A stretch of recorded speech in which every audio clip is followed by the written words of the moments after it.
I think this episode was a good example of letting your players rest broadly, as well as spicing up the rest of that rest when possible. While I have repeatedly talked about how I don't like Matt's looting sequences that much, and I often don't like the mansion sequences, a large part of that is personal media viewing preferences. Like, as a viewer, I don't like those as much. This episode had especially good examples of why Matt's running of things, right? Why Matt's running of both of those things can be really valuable.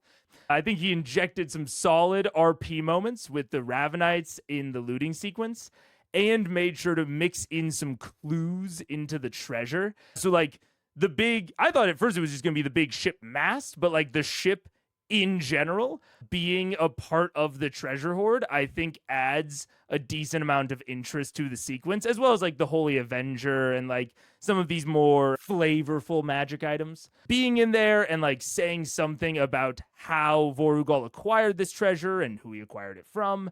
I think there was some good choices for the contents of the treasure, and the Ravenites being injected in, I think, brought even more like RP breaks to it. However, the bigger part of my takeaway is the mansion sequence. I think it displayed a wide variety of what I'm going to coin role play resting. It's a term I'm coining that is just when the players kind of fuck around a bit in RP to let their minds rest and let their characters not be as serious / stressed within the term that I'm coining. The fucking around should have an amount of in-game consequence to allow it to still feel grounded, still feel like connected to the rest of the story. But that consequence should be very low, if not entirely flavor, which is tough to like kind of reconcile in your head of like consequences that are flavor. But it's like, I would classify that as like, if you as a DM are pretty confident that they're not going to get into combat before the next long rest, if you then damage one of your players, like if you give them a bunch of damage for something that was relatively just RP fucking around, but again, in your head, you're very confident that that damage will be healed before the next time it would matter, I would call that a low consequence. Something that in a different context would have been a real consequence, but in this context is going to be negated before it would matter. And I think that RP fuck around sessions, roleplay resting, should be comprised mostly of that sort of consequence. And the mansion is a great place to host this sort of roleplay resting. I do think that it suffers in being so disconnected. I think it can hamper the restfulness, as it almost feels like they're going into another reality where they can be fun and carefree, but then have to put their serious faces back on when they re-enter the actual reality. It's still good, don't get me wrong, but I think that its effectiveness is dampened to only the time where they're in the mansion rather than sort of flowing in and out, which is, I think, what the consequences are for. It is to have a connective tissue between the serious and stressful parts and the restful parts. And the mansion has basically the consequences in the mansion are down to zero. And I've said before that I sort of like to encourage this roleplay resting by presenting easy jobs. I'm doing a lot of air quotes. Sort of like ant stomping, pub stomp type of jobs where they can both feel how far they've come and fuck around a little bit, because I want to put them in a situation that is very easy for their level, right? A situation where they don't have to perform at peak effectiveness, which allows them that sort of role play rest because they don't have to be, they can waste some resources, they can make some dumb decisions because they're in a situation where the consequences for that dumb decision aren't going to be nearly as high. That said, and why the mansion in some ways is a lot better than that, is I do think that there's a special value to a safe harbor type of area, like a space in which the players can feel ultimately comfortable. The comparison that I'm making in my head is like the Blades in the Dark hideouts. You know, they have Whitestone, but I would still definitely say the mansion is more of their safe harbor, and a safe harbor in which they don't have to worry about like outside influences, or at least they don't have to worry about outside influences without a decent chunk of warning, I think does provide a special value, like a special amount of value in terms of restfulness. Now, the reason that I think I like Bit D hideouts more than the mansion is the mansion, again, is so disconnected. Something like the Bit D hideouts or the 524 bastions can be affected by outside events. You just normally have a lot of lead time, a lot of warning before that sort of thing happens. Or when it does happen, it's a huge deal. One of my main issues currently with the bastions is that there are some very minor ways of fucking with them. I would probably adjust the tables a little bit so that anytime the bastions get messed with, it's a much bigger standout deal. But that said, TLDR, I don't love the mansion specifically, especially since it's such a high-level spell that you're not going to have access to at the beginning. But I do like everything that Matt and the players used the mansion to accomplish last session. I think it went really well. And that's it. That's the takeaway. That's the takeaway. So, a little bit more organized, I suppose. Growth applause. Hell yeah. Only kept the takeaway to like 8 minutes. And I still want to talk back and forth about it. Do not hold back your comments. But I think the hope is that getting my main points out very quickly will then allow even the discussion to go sort of quicker. No notes? Hell yeah. Very cool. Very sick. It'll also make it easier for editing the eye patches. But yeah, I guess it seems like no one has substantial comment on that. Everyone just strictly agrees. I love being agreed with. Let me finish pulling some things up. I didn't get to check the macros before stream. Stream kind of happened very quickly. So I don't know if some of the stuff will work. Hopefully it does. Like I don't know if like some of the like playback speed stuff will work. But hopefully it does. I've been trying to check those before every stream, but didn't happen this time. Also, we might run into, we were having an issue during the Outer Wilds stream with dropped frames. If that happens, I will probably have to turn off the Twitch side of things. And yeah, that'll just be how it is. I think we're having some minor bandwidth issues, but it seems like it kind of depends on the time of day. So, you know, who knows? I think we're probably just getting throttled by the ISP. So might have to turn off Twitch, might have to reduce the quality on future streams, but we're gonna see. What happens if the mansion is dispelled or a gate scroll is cast to yoink a player? I mean, those are both possible. And I think that like that's the mansion is kind of, there's almost like levels of gradient, right? To what a safe harbor could kind of look like and how safe a safe harbor is. I think the less safe it is, and you know, so like the less comfortable a player feels there, the lower sort of magnitude threats you can throw at your players when they're in the safe harbor. So like Whitestone, they get fucked with more in Whitestone, even though I would also kind of classify it as a safe harbor, than they do when they're in the mansion. They haven't been fucked with in the mansion at all. And I think that's because the mansion feels so safe that I think any messing with it would need to be monumental. So I do think something like a gate scroll yoinking one of the players out of the mansion, I would, you know, I think it would need to be foreshadowed, but that said, I think there's been an amount of foreshadowing that, like, they found a gate scroll on the Glint Shore. It seems as though that's what Raishan used to get Thordak out of the elemental plane of fire. Like, there's been an amount of establishing. I mean, the players just used it to yoink yank. So I wouldn't say it's unforeshadowed.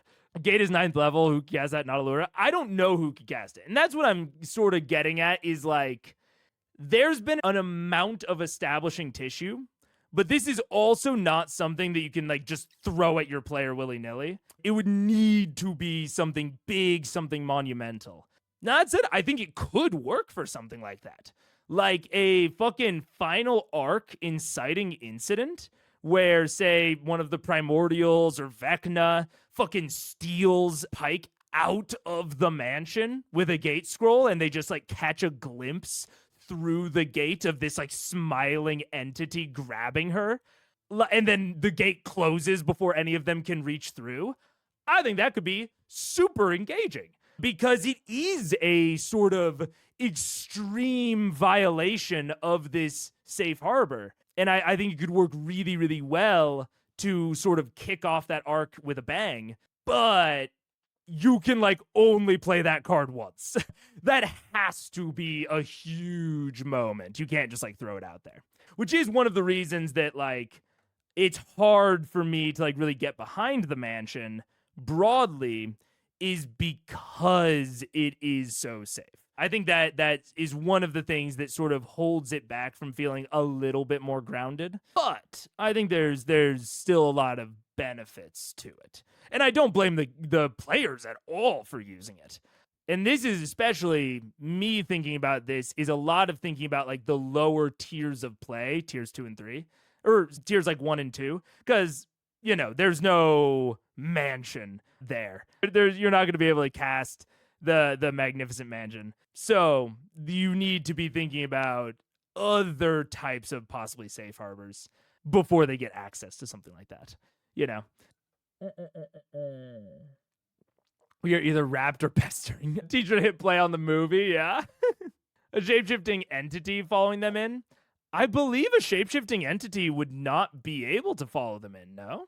I think that would have to be ruled by the DM. My gut reaction is that a shapeshifter couldn't follow them because the mansion, like, no. I feel like the mansion, like, soul reads. Because it's only whitelisted, like, people can get in to the door, regardless of if the caster is, like, even paying attention.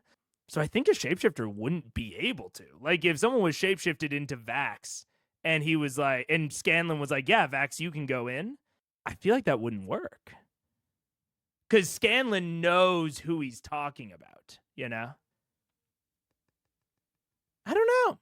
Now, I will say, if like, someone shapeshifted into a random person, like a made-up person that doesn't exist, like, if they invited Jamansa Ord, I think that Devosa could go through, because Jamansa Ord is a made-up alias by Devosa. So I think that would work, but I don't know. I would imply an amount of, like, intentionality there. I don't know. It's an interesting question. DM can have a sending spell reach a PC to be a clock to motivate forward plot progression. Sending can reach other dimensions. Also true. I mean, there's plenty of ways that you can handle the mansion. I think specifically for the resting that I'm talking about, like the roleplay resting, it's more of the fact that there's a limit on what their shenanigans can even affect. So, like, if they mess around in Whitestone, their shenanigans have a chance of affecting the opinions of the denizens of Whitestone. Now, I would make that effect pretty low because, again, I want it to feel safe where they are safe and fucking around. But, like, you saw it with Grog and Scanlan fucking around with the priest a little bit.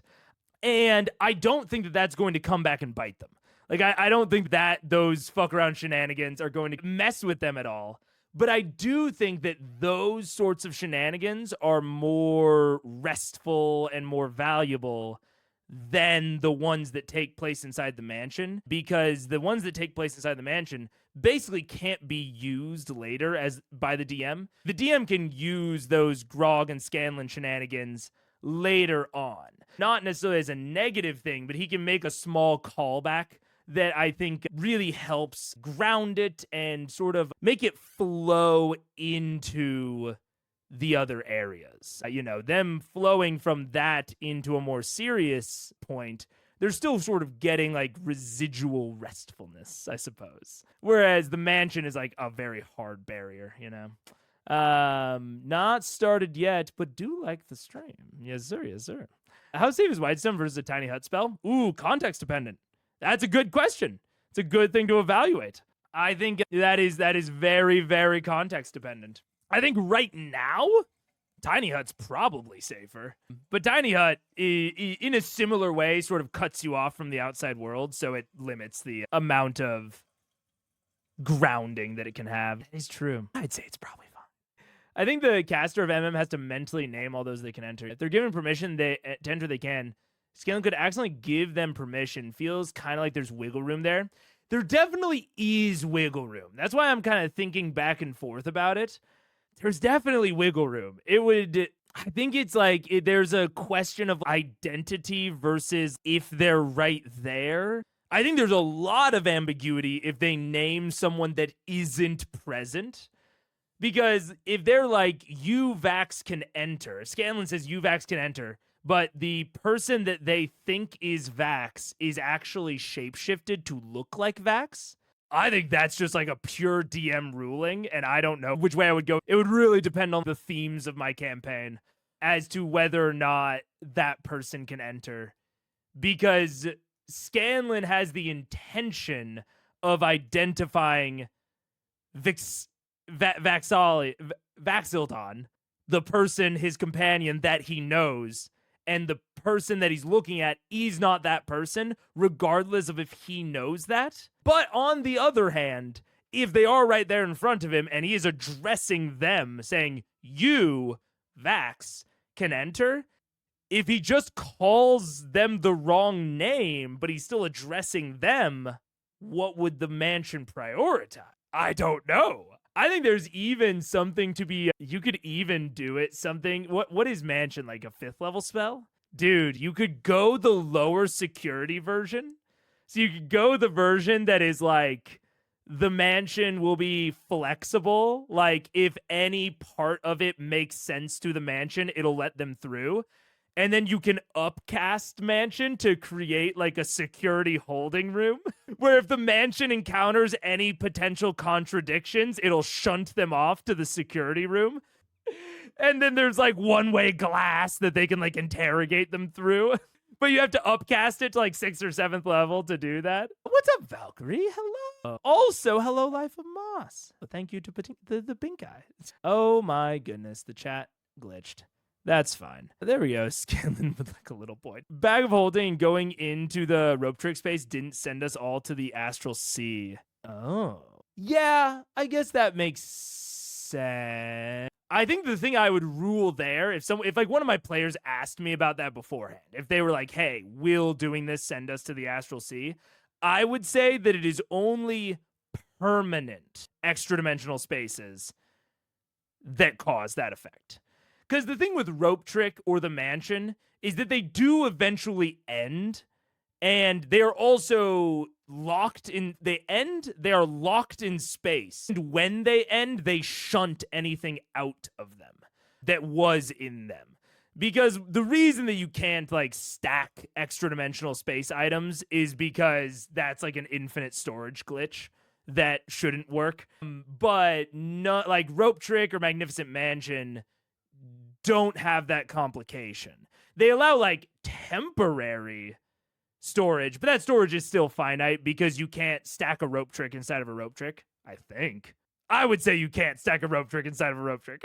There's a finite end. There's a finite amount of things it can hold. So as long as there is a finite end, I think it's all good. A theoretical finite end. A 7th level? 7th level. Okay. For Magnificent Mansion. So yeah, 8th level gets you the security area. I think that'd be fun. Command is only first level. Turns out there was a portable hole. Oh, that's tough. That's very, very tough. In the game, in my campaign that we were running, there was a bag of holding sewn into the inside of a robe. it was originally supposed to be on the person's belt, essentially, but I'd forgotten to narrate it. So then I was like, fuck, I've already described all of their clothes. I need there to be a reason that this was hidden from them. And so I described it as being sewn in. And I was like, and I very purposely was like, you could easily rip it off. It's no problem. But my lovely wife, Paige, was like, well, I mean, I'd like a pocket that's like sewn in, like a pouch. That sounds cool. Like, does it seem like there's anything inside of it? And I was like, it's pretty heavy. It's like 15 pounds. So there's definitely something. It seems like there's something in there, but you can't really tell because it's sewn in, but you could easily rip it off. And she goes, oh, like, no, that's fine. Like, can I just like try cutting it open? Just to, like, get a peek at what's in there? And I go, I start mentally hyperventilating because cutting open a bag of holding does the whole astral sea bomb. I asked for a sleight of hand check to give myself a second to think. And then she did like okay on the sleight of hand. I don't remember what it was. Something like the 10 to 15 range. And I was like, okay, you start to cut into it and the bag starts to feel hot in your hand. You can continue or you can stop right now. And that's what I was in my head. That's what I was like thinking about the sleight of hand for. Is I was like, if she rolls like under a 5 on this sleight of hand, she's cutting it open. We're going to play it out. But I was like, okay, the sleight of hand will give her the opportunity to stop when something starts going wrong. And so then she did stop. And they figured out separately that it was a bag of holding. It sucks things from around itself into the astral sea, no? Am I wrong? I was reading over it in the moment, so I was possibly a little bit more panicked. Pierced or destroyed, it ruptures and is destroyed, and its contents are scattered on the astral plane. I see. So it's only its contents. Okay. That still would have been bad for them. Wouldn't have been nearly as bad. That's fair. If she had actually cut it open, like I said, I would have played it out, and I would have read out loud what would have happened. But yeah. Fun times. Won't be able to stay long. What's up, Crazy? Welcome. No one would have that many shapeshifters. Yeah. No foreshadowing that there was a portable hole, so it was just by. Yeah, and that's one of those parts where it's like, yeah, I would have. That's a moment where it's like, yeah, I would have fudged that. If there was no foreshadowing that the portable hole was inside of this chest. It's like, just put the portable hole somewhere else. Just put it somewhere else in the dungeon or in the room or what have you. I'd make up that the bag of holding has a magical sensor to warn people of potentially risking an astral sea catastrophe. That would make sense. Yeah, I mean, it's basically what I did in the moment with my, like, it starts getting hot. Like, I wanted to give them the opportunity to make the wrong decision, you know? I had somewhat foreshadowed that this was a magical bag, but not that it was specifically a bag of holding. So I was then like, okay, they need at least one more opportunity to make the wrong decision before I'm going to impose this much of a downside. And yeah, if they go past the alarm, if Paige had ignored the fact that the bag was hot and kept cutting, then we would have played it out. Because there are times where it's like, oh yeah, they do something that I hadn't properly foreshadowed. And in that case, I don't want to like randomly punish them. So I need to give them another opportunity to sense that like something might be going on, you know? Are you sure you want to do that? I want a 6th level magnificent mansion, exactly the same, but the door is visible. There's a spectral doorman, but anyone can walk by as long as they know the names of one of the people inside. Oh, sure, yeah. A 6th level version, but it's like a passcode rather than like the doorman just checks you for the passcode and nothing else. Yeah, absolutely. As long as they know one of the names, they're good. They're on the list. Yeah, that could be fun. That could be very, very fun. It definitely felt like it was a little harsh, but it was the first campaign DMing as well. Yeah, and I mean, I made plenty of bad decisions or harsh decisions in my first campaign. It's going to happen. And like playing out those bad, or not bad, but harsh decisions is how you learn your boundaries as a DM and as players. So you got to experiment a little bit. How do we play it when it's a bag of devouring that the player destroys? What's the bag of devouring? Bag of devouring 5e. I'm going to switch on to the screen share because I think we're prepping to go here pretty soon. There we go. That's back. That's back.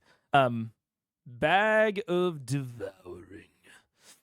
It resembles a bag of hoarding, but its feeding orifice for a gigantic extra-dimensional creature. Turning the bag inside out closes the orifice. The extra-dimensional creature attached to the bag can sense whatever is placed. When part of a living creature, as happens when someone reaches inside it, there's a 50% chance that the creature is pulled inside the bag. Oh my god, I've never heard of this. This is awesome.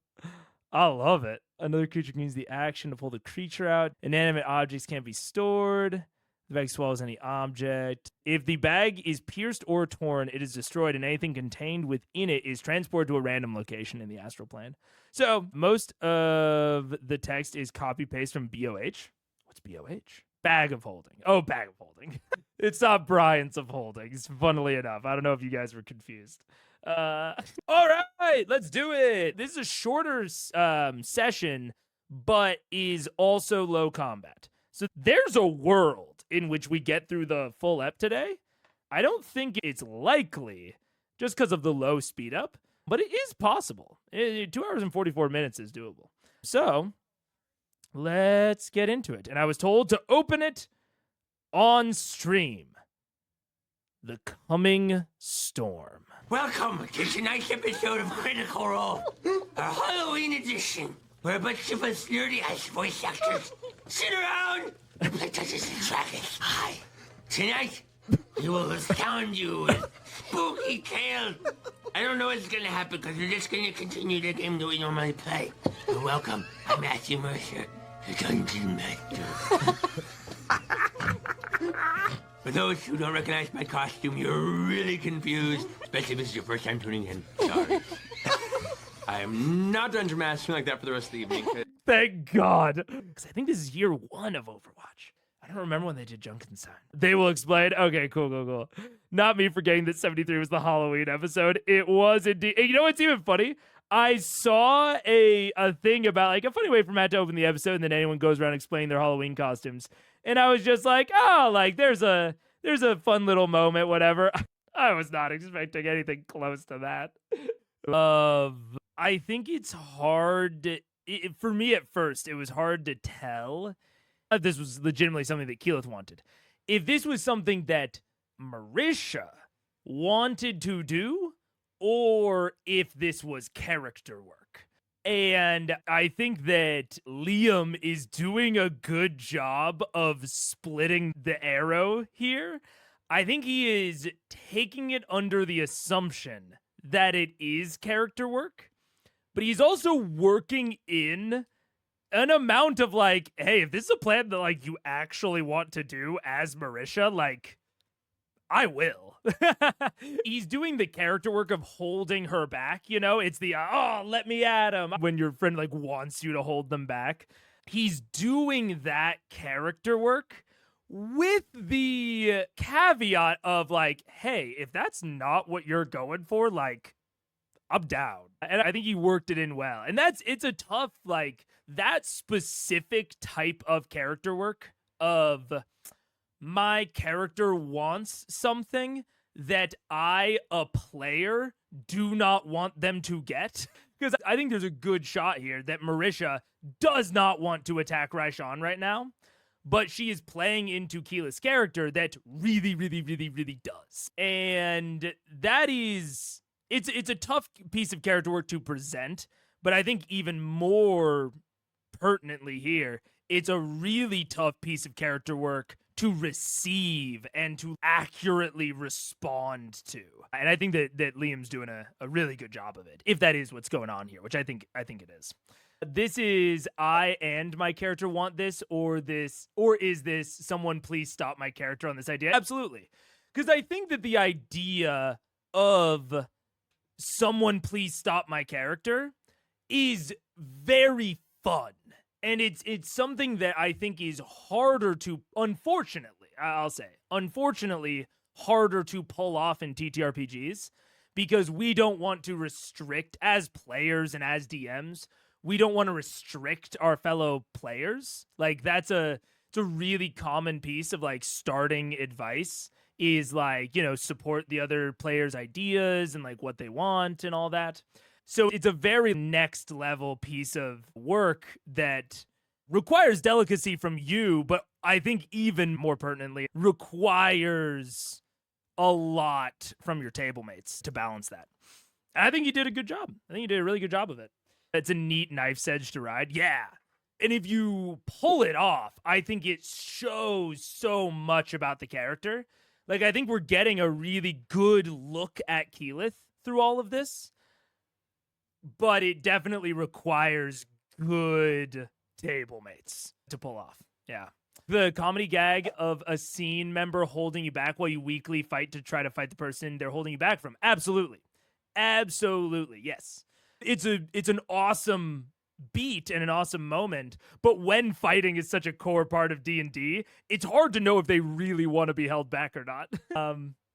So I think that Liam did a really, really good job of building in a level of like, I'm gonna hold you back, but like kind of let me know if you want me to let you go. Yeah. I just don't want to wait so long that she gets the upper hand on us. The longer we wait, the more she learns about us, the more we're letting her in, the more we're revealing. I feel like the longer we wait, the closer is her inevitable betrayal. Pulls her in and just touch foreheads, and I don't think we're going to be waiting for long. I really don't. Okay, let's catch up with the others. Yeah. All right, the rest of you, what are you going to do? I pull Percy aside and say, we can kill her right now. It's a tiger! Well, we gotta go to the treasury. We have to go to the treasury. And then what? Should we check in with? Who do we need to check in with? Everyone, right? Gilmore and Cash and... You've got a couple hours? We have a couple hours. We need to talk to people. We need to find out where this meeting is being held. If it's being held downstairs or if it's being held in the battle room. Well, maybe he won't. And what is this meeting? I know that we have to have a conversation with, assume. But what is this about? This meeting may be the beginning of something very violent, or this may be the start of something. I don't know, but be prepared, perhaps, that this meeting may be our moment. Don't think about it. Don't plan. Don't have any thoughts in your head. Improvise. You can't lie about anything. Do not lie. I think that Sam has nerd Scanlan's character so much over the course of this campaign because he used to make those sorts of jokes, but they were so outside of the fiction. Like, I could never take them seriously. And, like, obviously that was an off-the-cuff joke that he did not expect Taliesin to truly interact with. And, they brushed straight past it. But Taliesin could have interacted with that if he wanted to.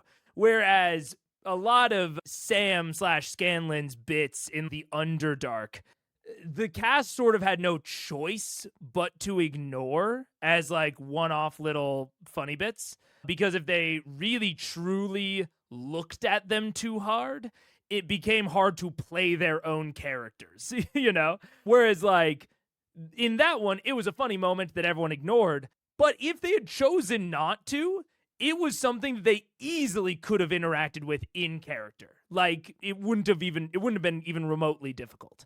But I think it's a huge amount of growth in Sam's comedic senses during D&D. I like it so much more. Because he used to eject me from a scene because I had to stop thinking about it as Scanlan. But there, I could legitimately imagine Scanlan saying that with what I know about his character. Again, it's a bit. We're not supposed to really think about it too hard, but it doesn't eject me from thinking about that as Scanlan.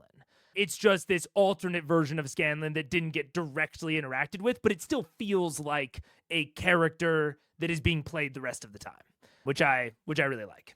I missed it. What did Scanlan say? Scanlan took, right after they came back, Scanlan was like, I say we kill her right now. Like he basically said the exact same thing that Keyleth said to Vax, except to Percy. I really like YouTube. YouTube is giving me the no. I think we're hitting buffering again. Yeah, YouTube's giving me the thumbs down. I've only dropped a few frames here and there. I think we're getting the same thing, unfortunately. I will also say there is just a snowstorm in Chicago. So that might play a part in this. But I'm going to stop Twitch just in case, because I'm starting to see it and YouTube's giving me an error. So I'm going to stop Twitch. I'm very sorry to Twitch viewers. If this keeps happening, I'll probably just stop doing Twitch at least for a while. For now, I'm going to stop the Twitch live. Come over to YouTube if you'd like to see the rest. Thank you. So yeah, Twitch is stopped. That should hopefully make it a little bit more consistent. Just small ones, been fine for me, not bad. Yeah, I mean, it's definitely not been nearly as bad as it used to be, which is why I'm not too concerned about it, like, overall. But it's something I might need to address. Get on Taliesin for just, like, assuming that things happen. It's just like, oh, yeah, you know, I write up some blueprints, not that hard. Or I'll just, like, whip these up in the day or whatever, et cetera, et cetera. Like, even though I get on him for that, I do like that sort of thing in situations like this of, oh, I, as Percy, would have known like a common language outside of common that we have, if we have one. And I pre-wrote a little slip of paper with something on it in that language. Like, that is something that is so dirt simple that I am perfectly fine with my players essentially flashing back and saying that they did something in the past when that thing that they needed to do in the past takes less than, I don't know, 5 minutes, 10 minutes even. If it takes an inconsequential amount of time, I'm totally down with it. He framed it a lot more of a question than he does with a lot of other things. Yeah, I mean, and he checked beforehand to make sure it would even have been feasible. So it's like, he checked to make sure that it was feasible. Because narrating that ahead of time, like before even conversing with Cassandra, would take up too much. It would be like bad time taken at the table. Because he would basically still have to narrate it. So I think really learning how to make some of his ridiculous escapades actually work back into some character beats. Like, that right there is like, man, why are you looking for drugs? This is so weird and random, Scanlan. And it's like, he's having a midlife crisis. He's like, you know, like, we've been doing all these things and I haven't been getting the same adrenaline rush that I used to. He's basically voicing the core inner conflict of like One Punch Man. Of, we've been doing all of these epic things, but I'm not getting the same fulfillment out of it. That's a cool character beat. I think he did an amount of thinking about it in how it could relate into Scanlan's inner world. And that is not work he was doing at the start. Kudos to Sam. I think he's getting substantially better at working in his ridiculous escapades in a way that actually form a ludicrous character rather than form two separate characters. One which is out of this world and one which actually talks to other people. I think he is really starting to do very well at forming this one cohesive character that all of them can interact with. It's really cool. In terms of player growth, I think all of them have grown, but Sam and Scanlan, the character, is the most obvious growth to me. Do you think Matt actually forgot? Yes. I think Matt actually forgot. Yes. Obviously pure speculation, but I do think that Matt forgot. Sam grows as much as Scanlan does? Yeah. What do you mean by two characters? I mean that back in the Underdark arc, that's the specific place that my mind goes to. I think it was kind of a gray area after that, but especially in the Underdark arc, to me it felt like there was the Scanlan that talked to other NPCs and talked to the party and did combat. And then there was a separate Scanlan that did pooping on the bed type stuff. There was pooping on the bed Scanlan, and then there was other real Scanlan.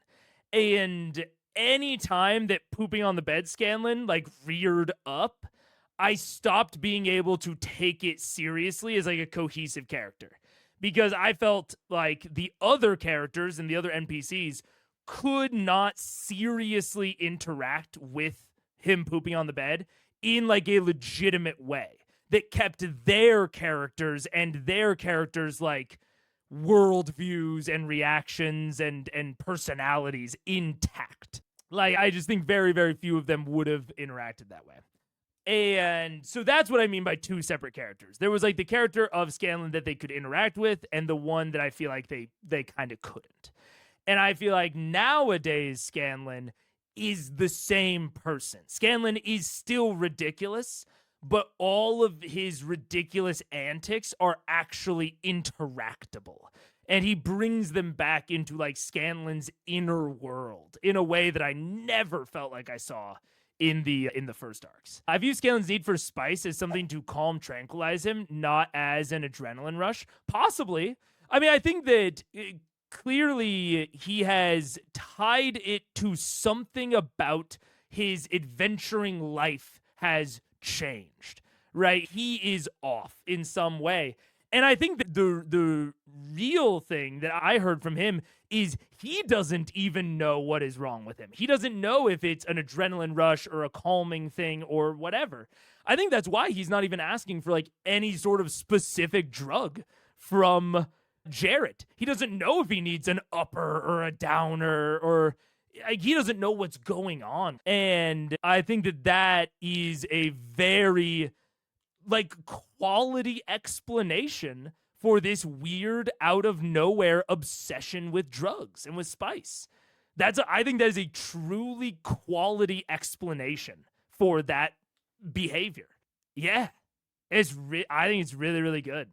Kaylee was the point at which I really saw that change happening, and I think it is super interesting. I fully agree. I think there's a possibility that he had sort of been working up to it like right before Kaylee, or maybe a little bit before Kaylee. But I think that was the huge inflection point in his character, where it's like, since Kaylee, I don't remember thinking, wow, I can't take Scanlan seriously right now. Like that's not Scanlan. There have been times that have possibly stretched that, times where he didn't do as good of a job. But broadly, post Kaylee Scanlan, I can take so much more seriously, even though I am taking a ridiculous character seriously. I couldn't even bring myself to take his previous character seriously at all. Yeah. I think that there's still an amount of gradient like through the Briarwood arc, but broadly, yeah, I think it's like pre-Kaylee and post-Kaylee is like a really clean way to demarcate it. He has made it so that the other players can interact with his poop on the bed. God, with the equivalent of the poop on the bed. The equivalent of the poop. Yeah, exactly. I consider the Underdark as basically the pilot. Yeah. It's super different. And then Vasselheim is very weird. Like, I understand the people that think like you should start at the Briarwood arc. I definitely get it. But especially as just light entertainment, it makes a lot of sense to me to start at the Briarwood arc, because Underdark and Vasselheim are them getting their feet under them not really understanding what it is and still working into it to an extent. The Briarwood arc feels like the first true incarnation of what the rest of the show has been. Yeah. There is a chance that Sam and Matt had a conversation. It's very, very possible. Yeah. There's definitely hints through the Briarwood, largely after Orion, where they all started to expand. Yeah, I agree. I think, like, it's hard to even evaluate Vasselheim because it was so strange. Not even, like, strange in, like, an objective sense, but, like, strange in comparison to the rest of Critical Role. So it's hard to even, like, factor in Vasselheim. But yeah, he's definitely getting better in Briarwoods compared to how he is in Underdark. And then Kaylee comes very, very quickly after Briarwoods. So yeah. I always thought Kaylee gave Sam some direction for Scanlan in a way he maybe didn't need before the game was a show. Very possible. And I mean, I don't want to, yuck any yum, if you're playing a character like Underdark Scanlan. But I do think that even at the most comedically minded, beer and chips type table, I think that current Scanlan, like Chroma Conclave Scanlan, I truly think is funnier than Underdark Scanlan because I can consistently interact with the comedy. You know, if it's like if doing improv, if there were half of the lines that I couldn't respond to as a teammate. Some of those lines might be individually funnier, but they don't contribute to the overall comedic narrative. So I think even just from a like playing a fun character, I am personally of the opinion that this version of Scanlan is more fun. Now, that's a pure opinion thing. That's totally subjective. That's an opinion thing. But I think that it's very, very possible that, you know, Sam just hadn't played that much D&D. He didn't realize how much deeper into it he could go. You know, he didn't realize the type of thing he could do and the types of characters he could create. I think a lot of them didn't. And we've seen them all realize the nuance that you can bring to a D&D character in a way that they maybe didn't realize, you know, towards the start. Going for the joke is ways to exercise his charisma and how to entertain his table. It now feels like he's added drama and sincerity to his tool belt. Yeah, precisely. If there is a way to win D&D, I think for Sam that means impressing, entertaining his friends, and leaving an impression. And I don't think he knew that you could do that with the type of character that Scanlan is now when he started. Or maybe he did, but he thought it was, you know, frankly too hard when it was just them playing casually at home. Making a more fully fleshed out character is not everyone's cup of tea for a once a month hobby. Whereas now that it's a weekly job at this point, he might just be willing to give it more mental space, which you need to pull off more nuanced, complicated characters. So I think there's a ton of, like, I give Sam a ton of grace for how, I give all of them a ton of grace for how the Underdark went. Like, there's so many things that made the Underdark what it was in terms of being, at least so far, the worst arc of Critical Role.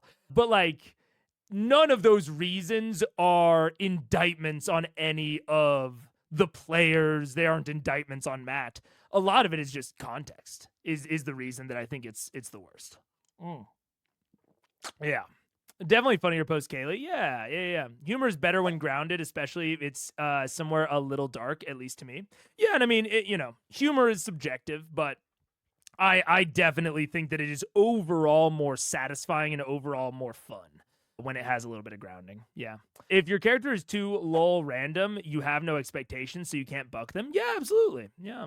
And always going for the cheap joke in improv is the quickest way to kill a scene. Old Scanlan went for the joke constantly. New Scanlan sets up his scene partners. Like, going for the cheap joke is easier. And if it makes your table mates laugh and you don't want to put in as much effort, I think that's valid.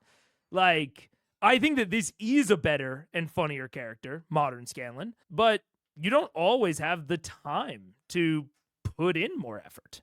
You know, we can start, I think, expecting that out of Critical Role nowadays, but it's something that if you want to bring to your tables, I think you absolutely should.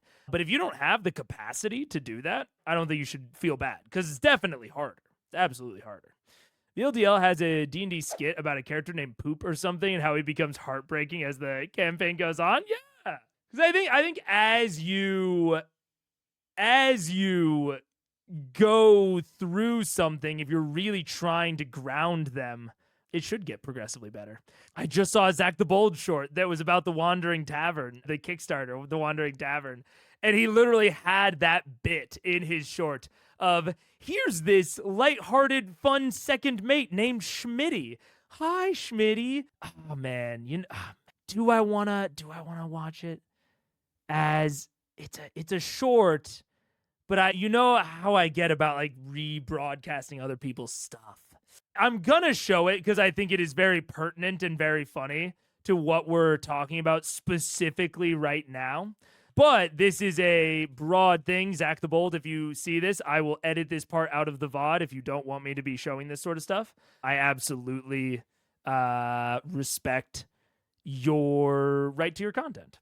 But I want to spread your stuff as well. Let's see. Zach the Bold starting a new campaign. It's also a short. Oh, wait, that one's also funny. God.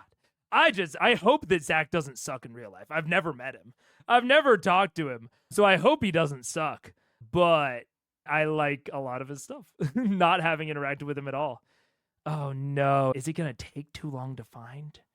Son of a bitch. Now I'm just looking back through my liked videos because I know that I liked it in there. Wait. Hold. Chat. Yes, this is You it. all meet up in a tavern. Okay. Yep. This is a minute. Okay. Can you link it in the description when you post the vid? I'll link it in the description right now. That's a good point. That's a very good point. Because yeah, I wouldn't bring it up if I didn't really like the guy. I think you guys should all go and check him out. Link to Zach the Bold. Done. Yeah. And I'm sure that some of you at least have seen some of his shorts at some point. But this is the one that when I think about like a silly character getting put into a grounded character, this is what I think of. You all meet up in a tavern. Original. Yawn. Can we get something new for once? That's floating in the sky, a technological marvel imbued with the arcane. It gives you a feeling of mysticism you haven't felt since watching your first Studio Ghibli movie. There are rich characters that feel both familiar and whimsical, and villains that dance to the melody of redemption. Wow! And the first mate is a little guy named Schmitty, so let us begin this charming adventure of the skies. It is a dark and calm night outside the Wandering Tavern. A man kneels on the edge of a plank as a hush falls over the crowd on the ship. Echo Whisperwind, you stand trial for the attempted mutiny of the Wandering Tavern. May the skies guide you in your descent to judgment. Have you all gone mad? Do you not remember what this ship means? Schmitty, knock some sense into these people. May the yawning abyss cleanse you of your sins. I'm more than willing.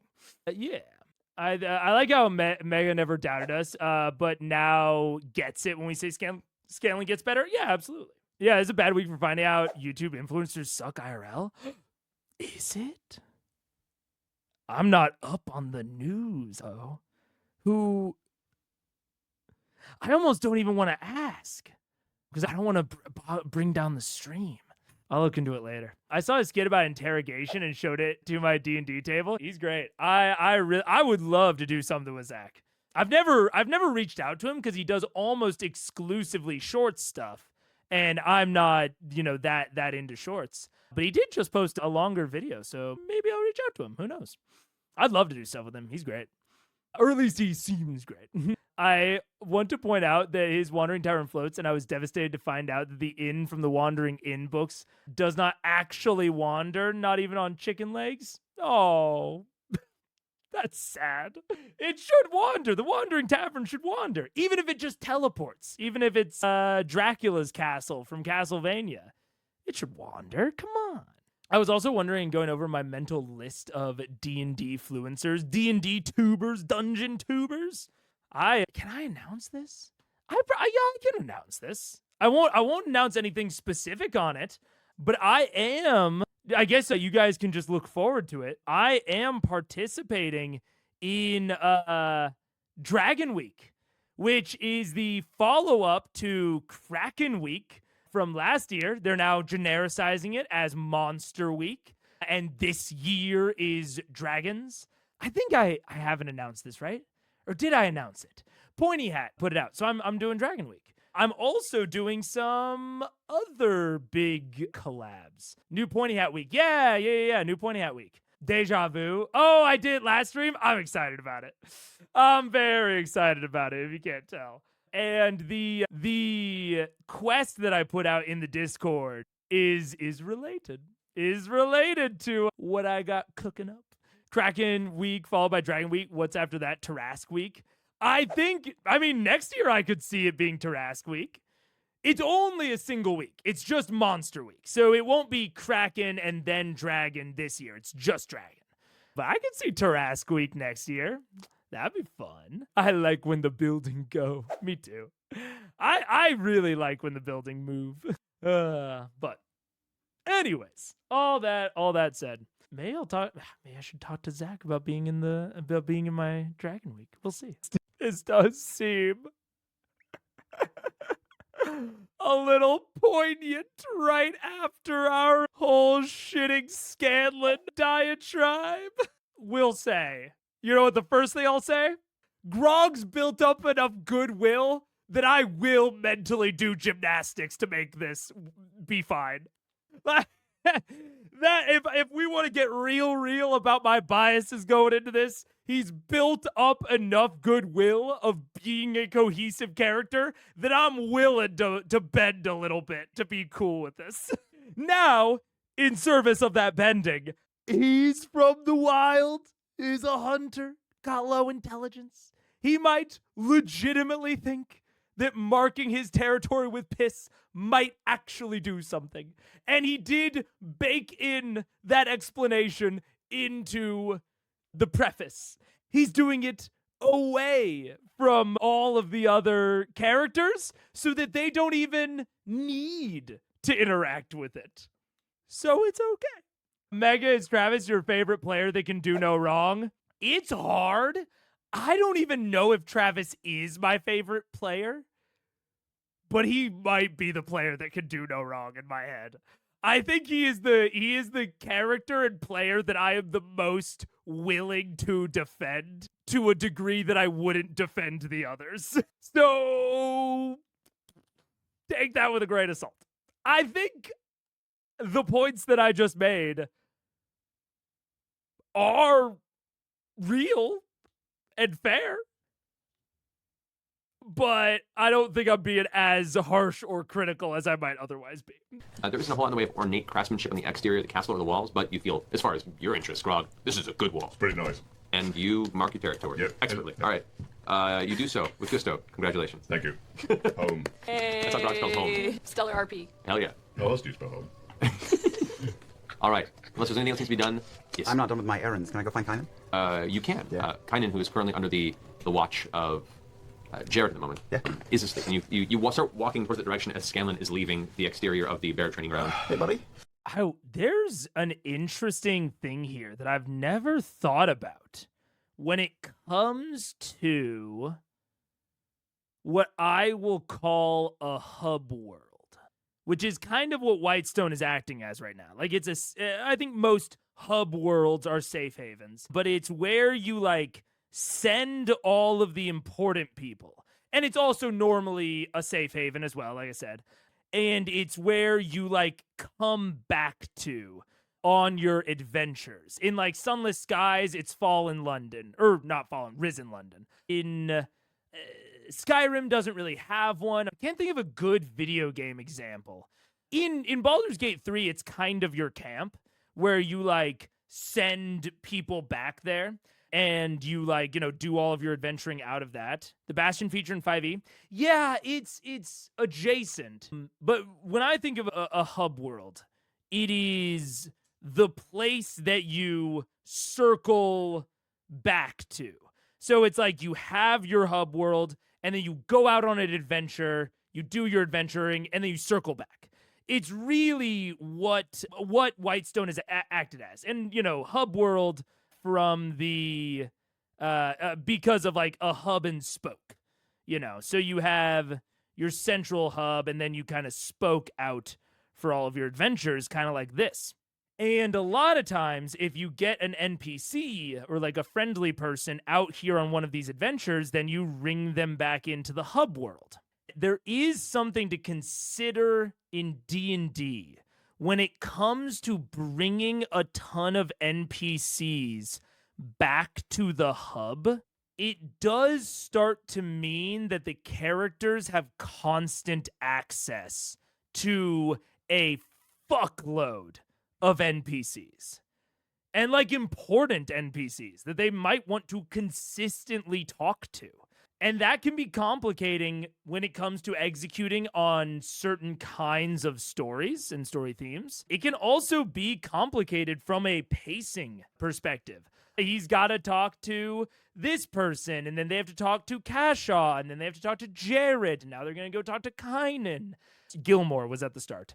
Talk to Cassandra, talk to Raishan. Like, all of these people that they can just kind of go down the list with and check off, that availability is a double-edged sword, right? Because it does allow for some really nice RP, really consistently, when they have their kind of choice of NPC with which to RP with. But it can also result in this, like, just this constant access really slowing them down every time they come back.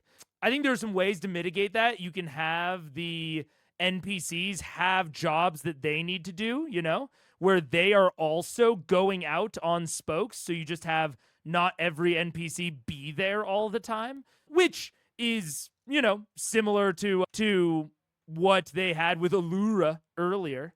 But yeah, it's something I've never really thought about before until seeing it there. And then Liam said, like, oh, I want to go talk to Kyan. And I'm like, fucking another? I had my gut reaction was like, dude, like, come on, let's move along, please. But yeah, Dragon Age Inquisition, Skyhold, DATV, The Lighthouse. I don't know either of those, unfortunately. The Village and AC Valhalla. Yeah, I don't know any of the suggestions or any of them. Damn. Many streams ago, when we talked about downtime stuff, I think it was that you were reading new D&D rules or something about factions. Yeah. I can see that. It might have been when I was first visiting the Bastion rules. Because, yeah, the Bastions are definitely adjacent to this conversation, yeah. Is it possible to have a wandering hub world like a wandering tribe? I think so, from the player perspective. And I do think that a wandering hub, as long as the players had consistent back access, it would be better because it would, I think, make it harder to bring back NPCs. Although it does, maybe not really. I mean, the only difference, I think there's really no difference, actually. I think wandering could be cool and maybe would result in them being less willing to bring people back. And I mean, the real reason that they are able even to bring so many people back is because so many people are displaced by what's going on.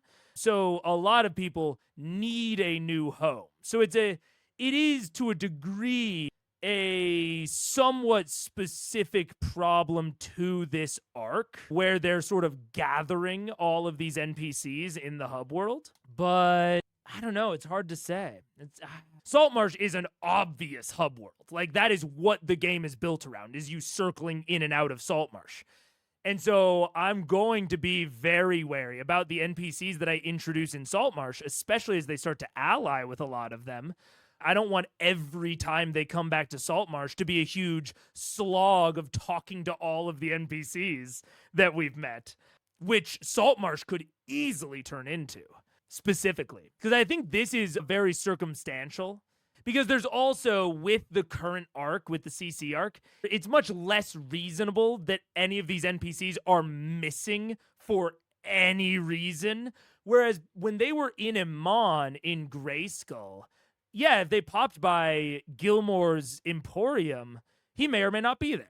Like, that was very reasonable. He had his own life. He was doing things. But when everyone is essentially taking refuge in Whitestone, it starts to be much more standout when people are missing. They have to have, like, actual reasons to be doing so. Yeah. This problem also gets worse as you get later into the campaign, just because you collect more NPCs over the course of the campaign, you know? How do you do a hub if you're traveling or, like, the group doesn't want to settle? Because I think hubs are really nice. I think you could have a hub that travels with you. I think you could have a hub that is maybe not interdimensional, but is maybe the hub itself is static, like a Whitestone, but you guys have a stone that is like an easy teleportation circle. You know, the hub that you want to go back to all the time has a teleportation circle, and you have like a one-way stone that you can activate that will send you back to the hub, but it won't send you anywhere else.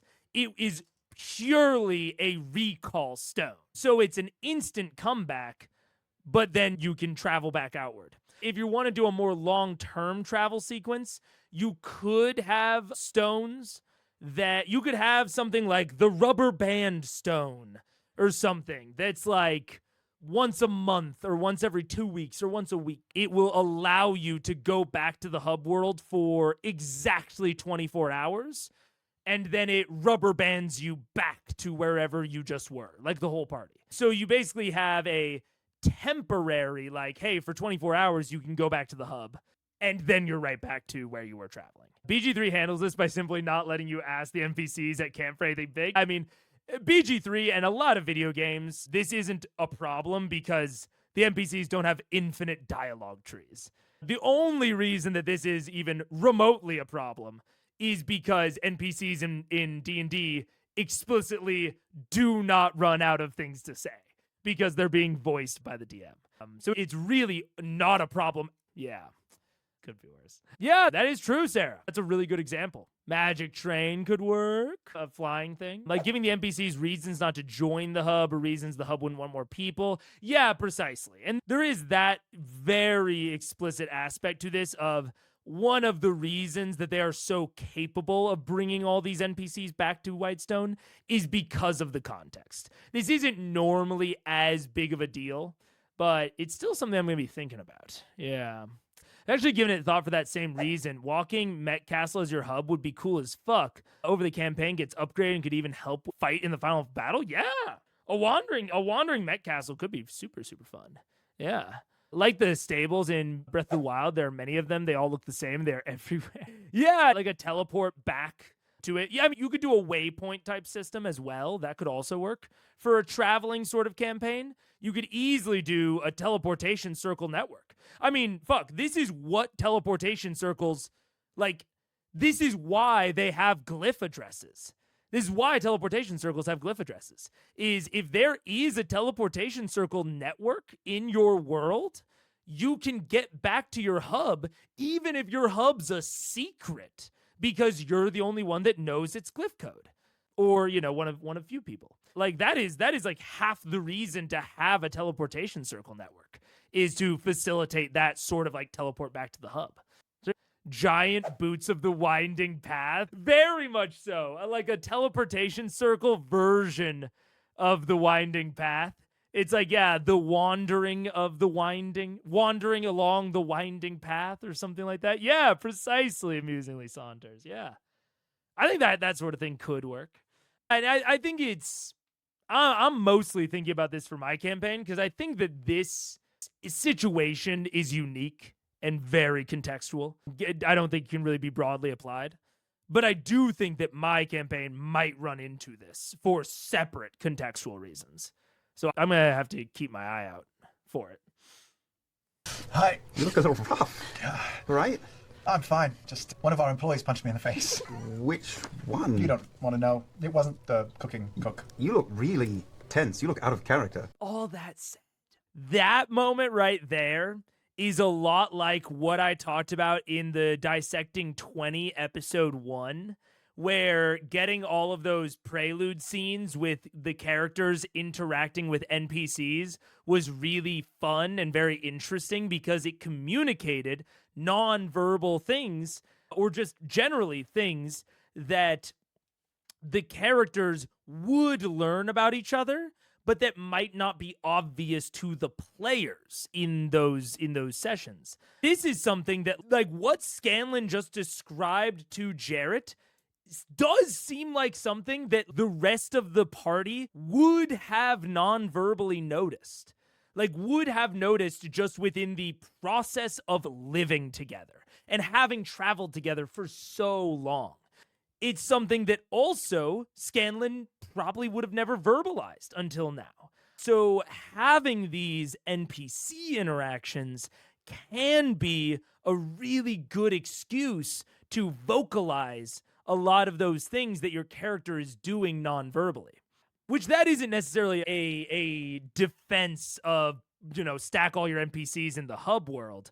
It is to say that I think that having consistent access to NPCs that your players can have one-on-one conversations with is a good way for them to deliver character moments and character beats that they might not otherwise get to deliver. Coming around to my perspective, are you? Can I make an insight check? Yeah, make an insight check. Seems full of shit to me. Okay. Who cares? This is a game. I'm with my friends. I'm having fun. That is an 18. 18. Yeah. That is exactly the sort of feeling that I want from roleplay resting. That is exactly the sort of feeling that I think you want to elicit. Fucking bang on, Matthew. That, because, like, they can't always feel like that. You know, you can't, or it will probably go poorly if they have that sort of feeling when they're prepping for fighting Vorugal or Thordak or, you know, that sort of thing. You sometimes have to take your resource expenditure a little bit more seriously. But sometimes you just want to rest. You just want to, like, use some of your resources on silly shit. And I think that that is a good mental rest for the players. That is important. So, I mean, he could not have verbally said the feeling that I would want to elicit any more clearly. That's exactly what I would want to elicit from my players during this sort of, especially during last session, but also arguably at the start of this session. I'm hoping that the second half of this is a bit more serious. Maybe they're actually going to the meeting and talking through all the plan and all that sort of stuff, and it gets a little bit more serious. But bang on. Yes. Vax, I'm going to die soon. Also, Vax, I felt better than I have in a really long time. Look, that fatalism, I know that fatalism well. When I was going into my back surgery where they didn't know if it was malignant cancer or not, and if it was cancer, I probably had like a few months to live. The week or two before that, because there was a long lead up to it, I felt bad. And then once it got close and I was about to get resolution, I started feeling great. I started feeling great once we were actually getting up to the point where it's like, all right, it's put up or shut up time. It's, you know, a week or two away. And after that, I'm done. I don't have to think about it anymore. That was a really good feeling. That's, you know, maybe it's a very personal connection for me, but I vibe with that a lot. I feel the best I have in forever. I get it. Yeah, I'm happy. I'm in love. Really? Yeah. Do I know the fella? I'll tell you later, all right? I want to hear details. I'll tell you later. I gotta run an errand. We gotta get this fucking meeting, yeah? Oh, yeah. I'll see you there. Yeah. Game face off. Is this Game how they, face on. like, talk themselves up? Yeah, don't women just talk about their vaginas when you're alone? That's it. Talking about your goddamn antlers, jeepers. Off I go. Jared, you see finishing a meal. Looks over here. There's nobody else in the training area. It's still relatively early, it seems. And you see, actually, you do, with your perception, you do see back on the main stone building, you see a few individuals walking back and forth in front of one of the windows. Looks like things are just kind of starting up over there for the training today. Jared finishes his meal, scarfs up last bit of egg on the side of the plate. Hey! Correct. Yes? Hey, I don't want to interrupt. Kynan, the new guy. Yes. Is he around? Probably inside, sleeping or waking. So, okay if I go in? Sure. This way. Just be a minute. Yeah, go for it. You head inside, and the door is not locked. You open up inside, and you can see 10 different individuals that are on the process of waking up. You can smell coffee and very, very basic breakfast meats being cooked. Some of them around tables talking, kind of hunched forward, laughing, and as soon as you walk in, a few of them kind of turn to look at you. Some don't recognize you, some do. You do see, kind of in the far, far corner, sitting alone at one of the tables, is Kynan, currently just kind of almost prison style, kind of guarding his food and eating on by himself. Right towards him. Hey. Huh? How you fitting in? All right. Everyone here's been fine. Yeah, you're hanging back. I mean, as much as I need to. This is still a lot. Jared's been good. He's been watching. He's a good man. Yeah, I get it. We killed another dragon.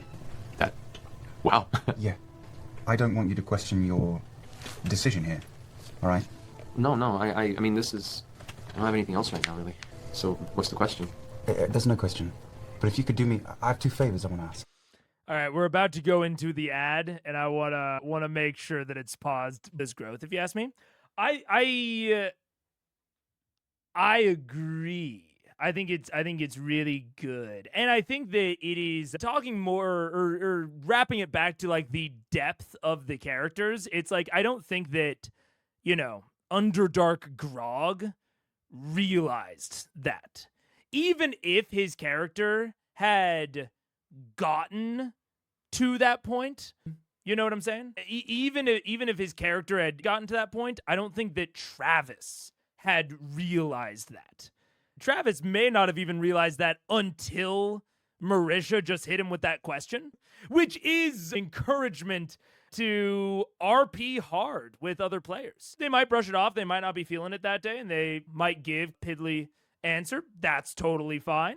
But hit other players with hard questions. Not only might you get a cool response that is very cool for your character, but you might lead them towards realizations about their own character. I'm not sure if Travis knew this about Grog or not. But I mean, I wrote it there. It's like, I think he is describing Vox's entire morality right now. And I think he is just the archetypical example of that morality. And he sees it, I don't know that he sees it clearly necessarily, but I think Grog sees it very simply. You know, it is just very simple to him. He has a family that he is now worried about. That's it. You know, people might try to dress it up as something more complicated, but it's not. The reasons are always simple, even if there's complicated stuff around them. So yeah, that's a very, very cool moment. And obviously, I don't know how it'll necessarily affect Marisha and Keyleth because it, you know, seemed like a decent bit of character work, but I could definitely see that having a big impact on her. We'll just have to see. Yeah. And above the table, it's Travis, yes, ending the move by Marisha for someone else to hold her back. Yeah, absolutely. It's him, the normal, violent tornado, giving his very simple reason that he did not ask to go and kill Raishan. Because she did. And even in a joke, Scanlan did. But Grog didn't. And so there is like a question hanging in the air of why did the violent barbarian not want to take Raishan out right now? And again, the reason is always simple. It might have put you guys in danger, so I didn't do it. It's very cool. Yeah. There are a lot of good character work going on. It's going a little long. I mentioned that when this kind of Kynan Vax comment that I put in. It's going a little long, but that said, I'm okay with it. If the majority of it is these nice character moments, little boring for me, but if they're all into it the whole time, more power to them. More power to them. Also between two characters that don't interact a lot. True, yeah. Especially when you are on the lookout, and I think this is to Marisha's credit, being on the lookout for ways that you can helpfully phrase it to the other player. In this situation, she saw a way that would make a lot of sense to phrase it to Grog specifically. And it would make a lot of sense for her to ask Grog this specifically, especially given their lack of previous interaction. And as a player, being on the lookout for those sorts of things, where it's not just like going up to the other character and being like, so how are you, champ? Liam with Vax and Grog during the Briarwood arc, where like Liam tried to have kind of an adjacent conversation to this during the Briarwood arc, and Travis did not give a lot back because it just didn't make a lot of sense for Grog. Whereas this is a question that makes a lot of sense for Grog to have an answer to, and makes a lot of sense for why she would even want to ask Grog about it in the first place. So, really good response from Travis. Good looking out from Marisha. There's a lot of good shit this episode. Yeah. RP scenes with character growth. Manna from heaven. I'll take these scenes over punching elephants any day. Yeah, absolutely. Absolutely. And these sorts of conversations, especially between two characters, you know, they can happen anywhere. They could happen in the Magnificent Mansion, theoretically, in the Magnificent Mansion, right? That like increased safety sort of limits the types of RP that you can do, even though like Marisha could have done this sort of conversation in the mansion. I think the stakes are almost so low as to not prompt it. That's, you know, a hypothesis more than anything. But yeah, I think there's something about being in Whitestone compared to being in the mansion. Again, not to say that serious stuff hasn't happened in the mansion. It has, but less so. This kind of thing is why Marisha is my favorite. I could see that. She seems to definitely be pretty mindful about a lot of her serious RP. I'd have to, you know, take it in more aggregate and especially see her play a different character. But I can where do I not have, do I have him in neutral? I do. Okay. I have not seen Jamon through the stories. Jamon Saord, sitting atop the entity smile. No. It's probably still in my fucking stream notes I need to organize. Shit. Is there? Oh, there is more in here. Oh, this is Jamon. Okay. Okay. This is exactly what I was looking for. I knew that my fucking senses were tingling. I don't think I've heard. I could be wrong, but in my intuition, I don't think I've heard anyone call any member of the Chroma Conclave a Drake except for Devosa. I could be wrong, but I think this is the only time that I've heard any of the Chroma Conclave referred to as a Drake. I'm fine to be proven wrong, but I've obviously had my suspicion about Drake Thunderbrand for quite a long time, and I think there's a decent shot. Maybe he's not chromatic. I thought for a long time he was chromatic. It's incredibly possible that he's metallic and not chromatic. I could see it. And fucking House Thunderbrand has been watching over fucking what's-its-face, Craghammer, for years and years and years. They've been, this central unifying magical force in Craghammer, their line, their lineage, and they all happen to look so similar. Cause it's all there's one. It's all Drake. It's Drake in different hats. And that's why they're all so fucking cloistered. Let's see. Drake, they can shapeshift. Well, also that.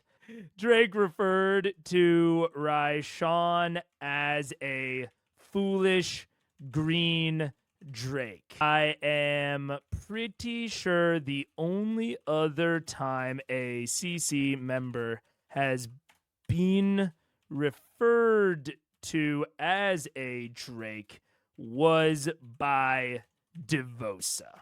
Possible that this implies Drake to also be a chromatic dragon. Chromatic dragon, like Devosa. Drake Thunderbrand. Yeah. Drake Thunderbrand is Devosa's Larkin. No, I don't think that Drake is Devosa. I think that Drake is another metallic dragon. Like whatever metallic dragon type does thunder damage. Let's see. Metallic dragon damage types. The metallic dragons. Nope. Let's see. Yeah, here we go. Oh, there is no thunder, but there is lightning. So I'll assume that he's a bronze. No, wait, who's bronze? Is Devosa bronze? Oh shit, Devosa might be bronze. Creature, the creature once known as Thordak. Many of you did. Jamon Golem. I know that I wrote it down. Brass. No, okay. So Jamon is a brass dragon. I think I'm locking it down. I think Drake Thunderbrand is a bronze dragon. Yeah. Oh, wait, no, sorry. Implies Drake could also be a metallic dragon, not chromatic. Metallic. That's my thought. So in your theory, Drake is like a slur that metallics use against chromatics? Precise. Yes. That is precisely my theory. Yeah. Whereas to like normal mortals, they sound relatively similar. Of like, if you say that to, like if Allura says that, it's like, oh yeah, Drake, dragon, shmeep shmop, whatever. I think it's a slur for chromatics that metallics use to kind of draw delineation. Because saying chromatics would be too obvious when they're in their human form. Yeah, precisely. I think it's funny that Drake called them a Drake. It would be like me calling a stray dog a dingo. It would. It would indeed. In the exact same way, in fact, because Caught Dingoes is a screen name, much like a made-up alias. It's exactly the same. I agree. You wrote chromatic. Oh, yeah. Thank you. Yeah. Sapphire dragons are thunder? Sapphire Dragons hadn't come out at this point, unfortunately. That's a good point. Or that's a good note. But yeah, so nothing yet. Aren't Drake's wingless, non-intelligent dragons that are size the big dog? I mean, depends on the canon. There are things that have been I mean, I don't know if I even want to get into it. This is adjacent to don't dragons have 4 legs and wings, and worms have 2 legs and their wings are attached to their forelimbs. But that is totally separate from like a sky serpent discussion or like how Chinese dragons fit into all of that. The taxonomy of dragons is not that, I think, clear and distinct. Yeah. You assume my parents weren't a bit odd and somehow I do think that caught dingoes. Yeah. Somehow I do think that. But all that said, Turtix, you might be right about it within D&D canon. I honestly don't know. In D&D canon, possibly. Me and Ryan were talking about this, how we just ignore, because like theoretically, I believe that this should be required even with a focus because it has a GP cost. I could be wrong. It might be that it only matters if it has a GP cost, if it also gets consumed, as described in the spellcasting session. Blah, blah, blah, blah. Materials. If a spell states that a material component is consumed, they must provide it. Okay, well, never mind. But even so, like, let's imagine that that almost makes this even sillier. It's, oh yeah, well, I ignore the ingredients for the spell. It's like, if they are not substantial, I kind of ignore them regardless. By the time that you are a 7th, or you are capable of casting a 7th level spell, why? Why are we even doing this? You know what I'm saying? I would love it if there was a class or even a subclass that like really cared about material components. That'd be awesome. If there was like a witch type spellcaster, that'd be cool. But they're just so nothing. Even something like Gate, I believe. Gate's the one that comes to mind when it's like, oh yeah, that costs a lot. I think they even ignored it in CR. Because a diamond worth at least 5,000 GP. By the time you can cast 9th level spells, again, it's like, kinda who cares? They're so rich. I do like sometimes restricting certain materials. So like in my games, I might ignore that it costs 5,000 GP, but I might just say you need a diamond. Like you need a certain kind of diamond, and like diamonds are hard to come by in this setting.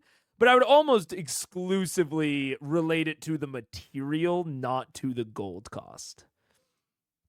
I don't know if this rant is making a lot of sense. For 6th level contingency, I did the role play to make a small statuette for like 50 GP. If you want to, absolutely. Like I think it's maybe like my most generous read of it is that it is opportunities for role play. But I think that largely it can be ignored. Like material costs in general.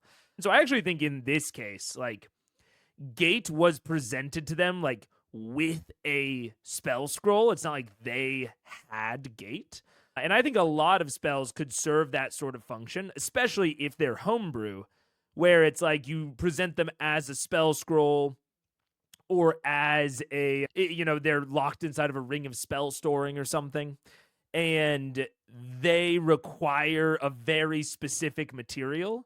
So the material essentially becomes like a MacGuffin that allows you to cast this like solution spell.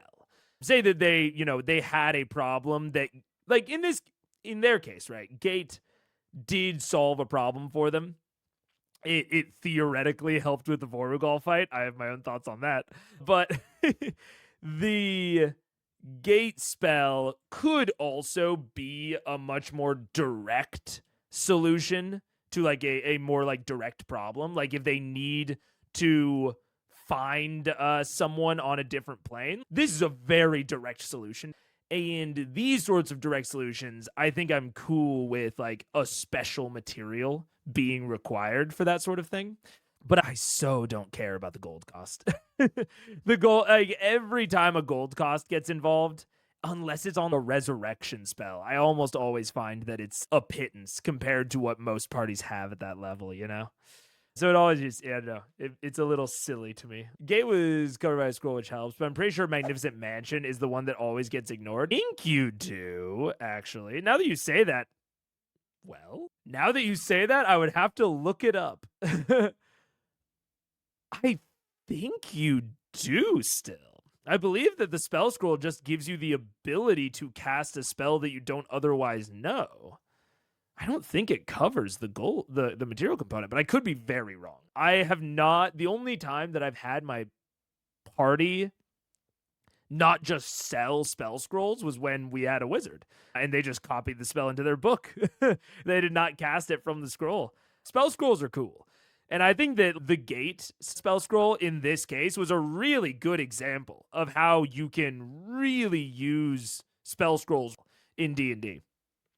Like, they can give the party temporary access to magic.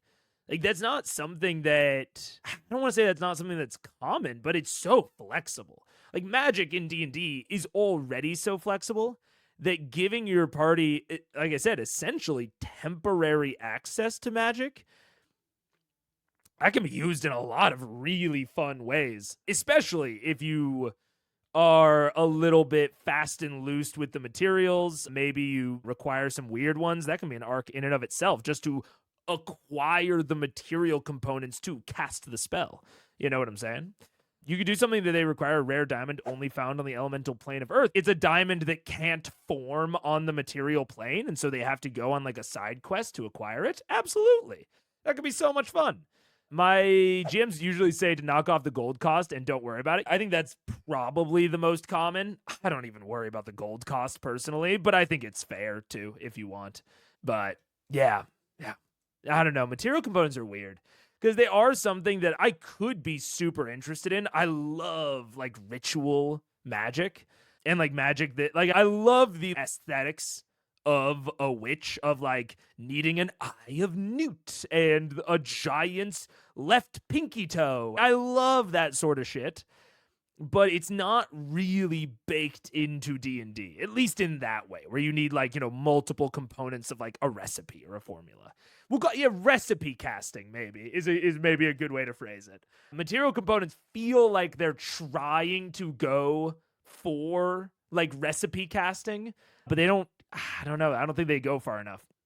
I think somatic and verbal have very practical reasons why they're in there, and I think it's super fair. I definitely think that more GMs should honor verbal and like somatic components, like those requirements. Like I'm fully on board with like that is part of the balancing of magic. That is why it is not as powerful as it appears at some tables, is because a lot of tables unfortunately ignore somatic and verbal, which makes like a lot of magical spells much more powerful than they otherwise should be.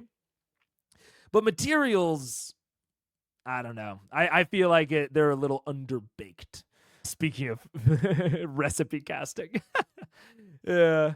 Roleplay getting the tuning rod for plane shift, also for my wizard. If I felt like a tuning fork for another plane of existence, couldn't hand wave it. Yeah, I agree. Either going on a quest for the tuning fork or having to do a soft magic ritual to tune a fork for plane shift. That sounds so cool to me. Like that's the sort of shit that gets me really excited. I really like that. And I really feel like there's an amount of missed opportunity there with a lot of the, and to an extent, it is there if you look for it, right? Plane shift sort of has that built in, but the DM needs to take it that extra mile, and there's not a lot of direct support on how to do so. I feel like if the system was a little bit more buffed out, maybe that would be there, but I think D&D doesn't necessarily want to be that rules heavy to accomplish all this material stuff that I'm talking about. I feel like D&D doesn't necessarily want to be that rules heavy or that crunchy. So I feel like they should just kind of take out material components or make them all purely like the tuning fork, like something specific, like a diamond from the elemental plane of earth or something. Especially when it's outside the realms of the party's main focus or levels. The spell scrolls, absolutely. Like I said, I think honestly, missed opportunity at a lot of my tables. I feel like I could work in a lot more of those. Yeah. I love witchy aesthetics too, but it doesn't work for much 4-5e, especially because like I like the witchy aesthetics when it comes to making like magic items. Like I have done a lot of like soft magic sort of ritual stuff for crafting magic items and like requiring certain components and formula. But for in-class resources, it doesn't necessarily work as well because D&D is all built around regaining all of your class resources every long rest. It's the same reason that Allomancy wouldn't really work in 5e. Like, it just kind of doesn't make sense, unfortunately. I think on resources, rare exploration, high campaign would be on theme to worry about the nitty-gritty of spell components. For certain tables and for certain themes, it's definitely on brand. Ignoring somatic and verbal is wild. It is a common thing that I've seen. I used to do it when I started, and most tables that I played at or that I ran for, if I tried to force verbal or somatics, players were really not into it. It felt too restricting to them. More recent DMing, I very much require them. You can make silencers and other things out of the materials you pick up. I love the Monster Manual had an optional chapter about beast parts, could be made into magical items, potions, etc. I would love that too. I would love a Monster Manual that wasn't so focused on combat stat blocks. Like, I get it. I'm totally down with the Monster Manual being combat stat blocks. I get it. But it's also like, that is one of my primary evidence points when people have said that D&D is not a combat-focused system. Like, the fact that the Monster Manual is considered a core rulebook and it is almost entirely stat blocks for combat doesn't vibe with me. I'd really like if there was more exploration-focused tables of like, this is what their habitats look like. And if you do kill them, this is maybe what you can do with their bodies. That would be very cool. And to be fair, I haven't looked at the 2024 Monster Manual yet. So maybe they, went that direction. I will say I kind of doubt it. But if you've been silenced, you should not be able to do verbals. Likewise for somatic, if you've been paralyzed. I wouldn't say that I require role-playing them, but I very much keep them in mind. Most of the time, it's for enchantment stuff, where it really matters. Like, enchantment stuff or things that you wouldn't necessarily want people to see you casting a spell. Like, there are a lot of charm person-esque spells that have verbal and somatic components, and it's like, oh yeah, like people around you would absolutely see you charming this person. Unless you are a subtle spell, like you're using subtle spells as a sorcerer.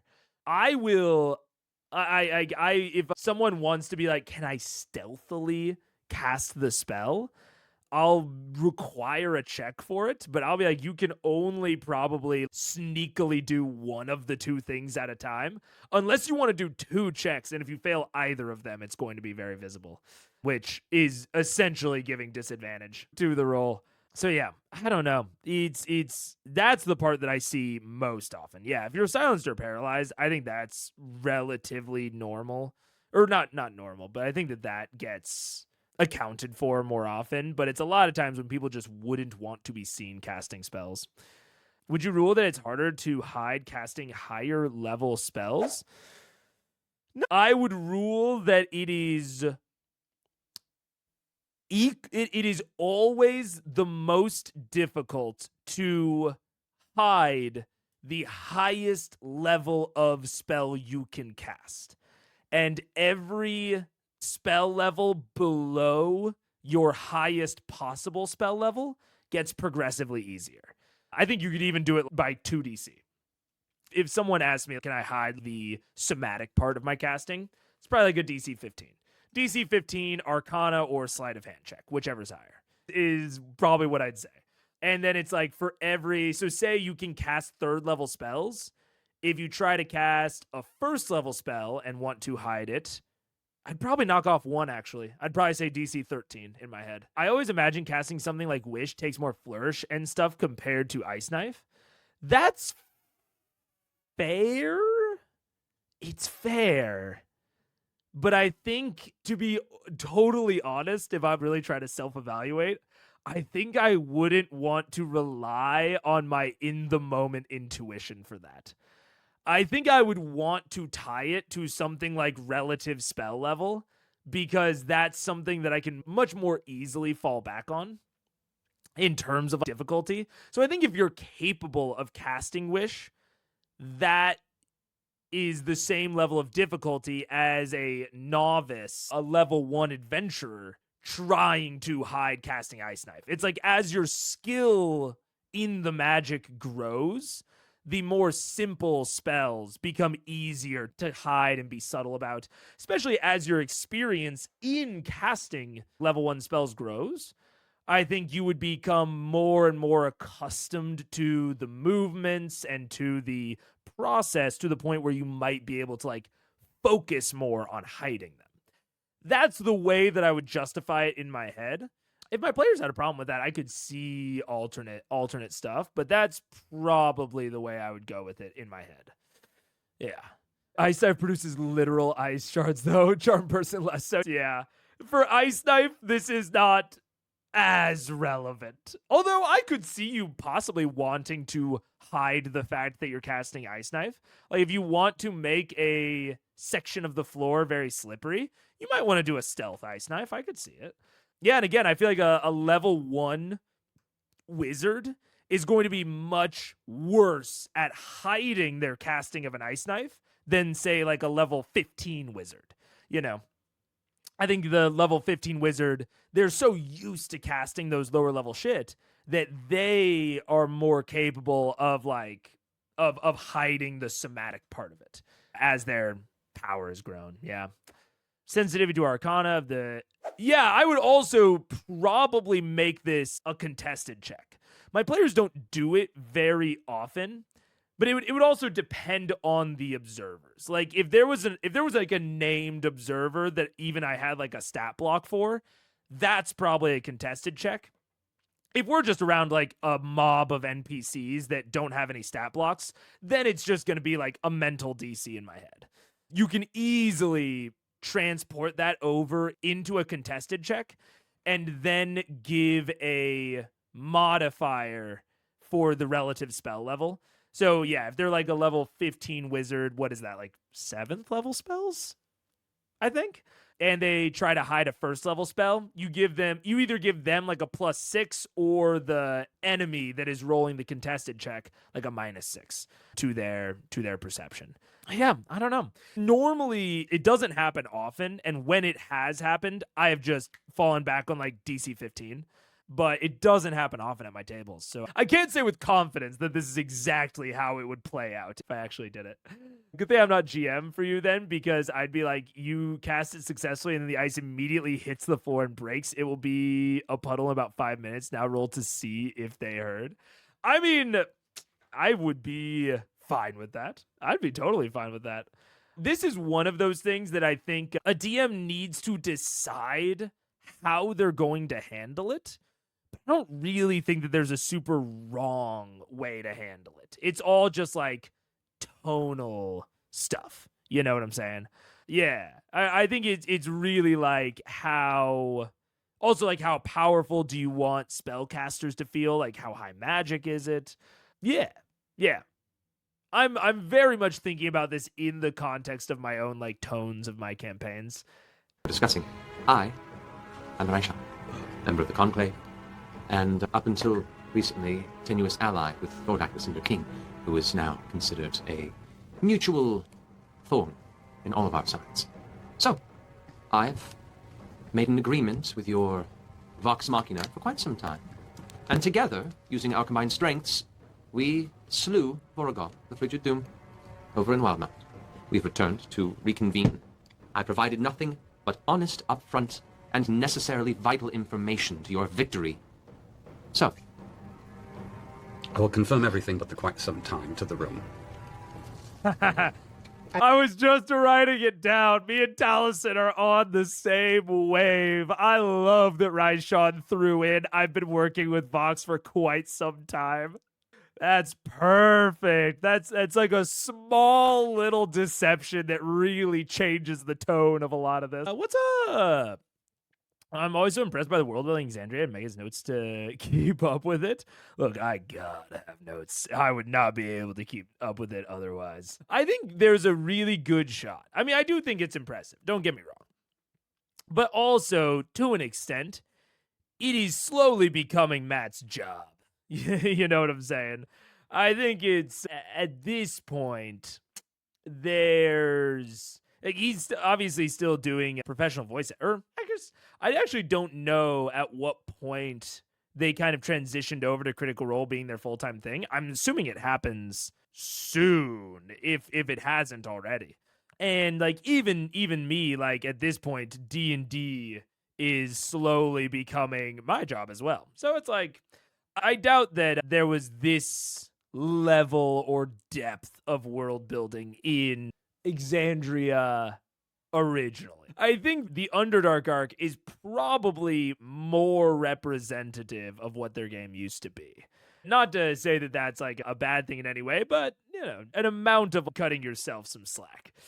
You know, you don't have the same, not motivations. I can't think of quite the right word, but you don't have the same amount of push that Matt does to world build. You know what I'm saying? Or even me. I tried out World Anvil today to try and get some sense into my campaign, but that is a confusing mess. The campaign or World Anvil? I can see either one. I love World Anvil. I love it so much, but it can be tough, especially if you're starting from a baseline where you already have a bunch of stuff and you're trying to kind of move it all over in. It can be tough. Keyleth is obsessed with trying to get the upper hand on Raishan. From that POV, I can see her trying to claim she's smarter or has the cure to what ails Raishan. Oh, absolutely. I can very much understand her trying to claim that the staff can do something that she has no idea if it can do. Absolutely. No, that seems totally reasonable. At this point, they've got to be a company formed with Critical Role Productions LLC as a multimedia incorporated in 2015. So they did it immediately. I guess more of my question is, at what point did they kind of go full time on it? I don't know. It's tough to say. What's up, Confused Strawberry? Hello. World Anvil was confusing. My campaign has barely started. Fair enough. Hey, look, maybe I've genuinely considered doing a like World Anvil guide in a similar way that I've thought about doing a Bit.D thing, but how do I say it?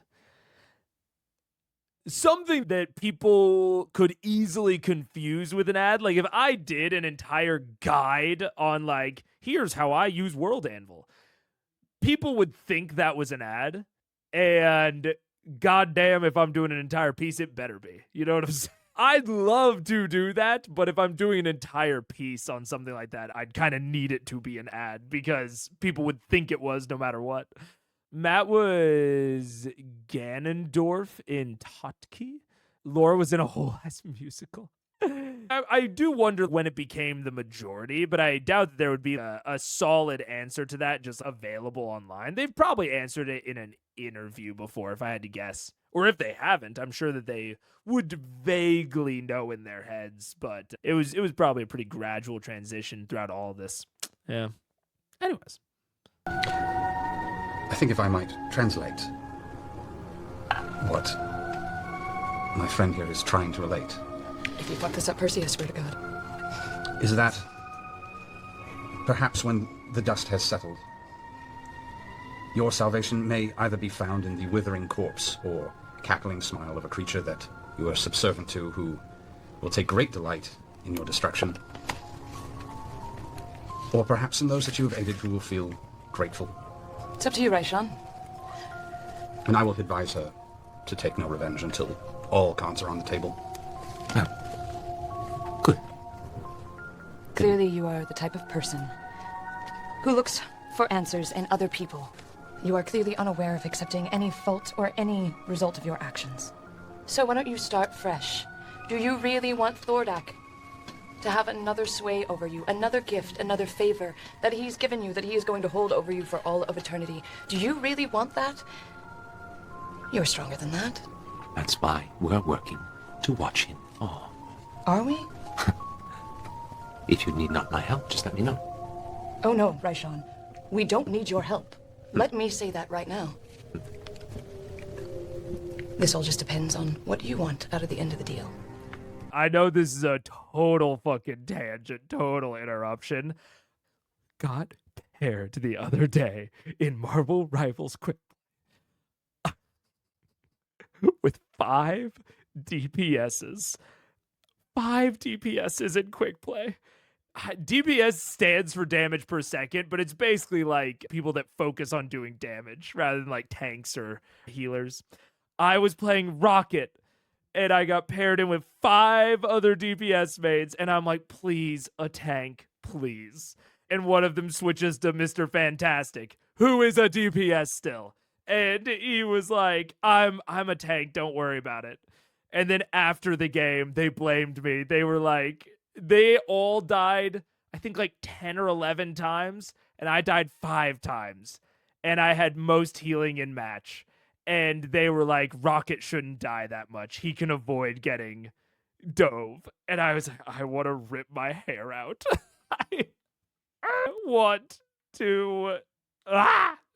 I'm going insane. That's why I'm worried about them talking about removing roll queue in Overwatch. I don't want to go back into solo healing on Mercy. Look, I'm fine with it normally. If they're all just like, nah, we're just going to be 5 DPS and, you know, if we lose, we lose. If they would not have blamed me in the slightest, I'm fine with that, you know? If they had just said, nah, we're rolling 5 DPS, we're not really trying to win, I would have gone to 6 DPS, and then we have a bad match, and then I queue for the next one. But it's just like the insanity of being like, you died half the amount of times, you were a solo healer, and it's your fault because you shouldn't have even died those 5 times. I'm going in. Right, my guy who plays Ranger Fighter in one campaign, Rogue, and the other's going to leave soon. I'm sad because he's our most reliable DPS. Reliability is a huge factor. To put it more in D&D terms, like D&D is kind of strange because it doesn't have tank and support in the same way that like a MOBA does, like a hero shooter, or, you know, debatable whether or not Rivals can truly be considered a MOBA, but it doesn't have those roles in the same way as those other games. We've talked about like the lack of support, the tanking fallacy, but reliability is a huge factor in all of those games. Like in Marvel Rivals and Overwatch and in D&D, I think there is definitely something to be said for reliability, you know, consistent damage versus something like burst, like a sorcerer. You know, a sorcerer is much more bursty, you might say. And having a reliable source of damage is, well, I won't say it always is super important in D&D.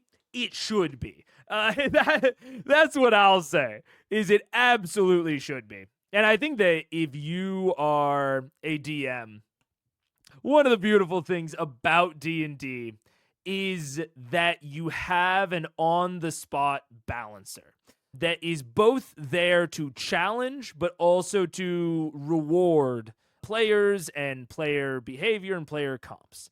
So it's like, if you have a reliable damage dealer, like a ranger fighter or a rogue, you should be putting in like a lot of small minions to be able to really reward that consistent damage and like really, you know, putting in maybe even surprise ambushes when the rest of the party is low on resources. The fighter never runs out of multi-attack.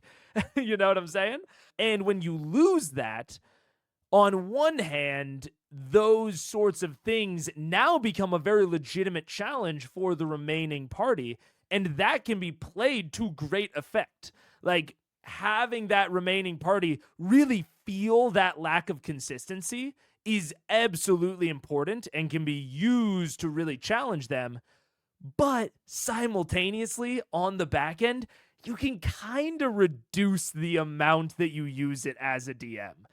The amount that you would have used those things when you had the reliable damage dealer, when you had the fighter, when you had the ranger, that should be reduced, but it should still be there to like highlight the absence. And that is truly one of the great things about D&D TTRPGs, is that you can take something that would be like a death sentence in a MOBA, in a video game. It's like, oh, you need to play with like a real comp. Like you need to understand what you're doing. You can go whoops all clerics in D&D and it can be fine. The DM is there to make sure that it is both challenging but also fair and doable. DMs may be better or worse at doing that, but that is one of the great things about TTRPGs, is that they can... It kind of doesn't matter what your comp is, because the DM is always at least theoretically capable of presenting a challenge that works with whatever comp you have. Which is also why, like, I've never been a super, like, optimizer sort of person. If you have someone that is super optimized, that just gives the DM even more to work with when it comes to, like, knowing exactly what sort of challenges to give. People knock both those classes as not being optimized, but he honestly does better than the barbarians a lot of the time. Yeah, absolutely. I mean, it's having such consistent multi-attack and such consistent damage. It's sort of like I talk about sometimes with skill checks of like the more skill checks you ask for, the more often you are going to hit. Like the more often you're going to tend towards that like middle point. And most enemies, most adversaries in D&D are not AC tanks.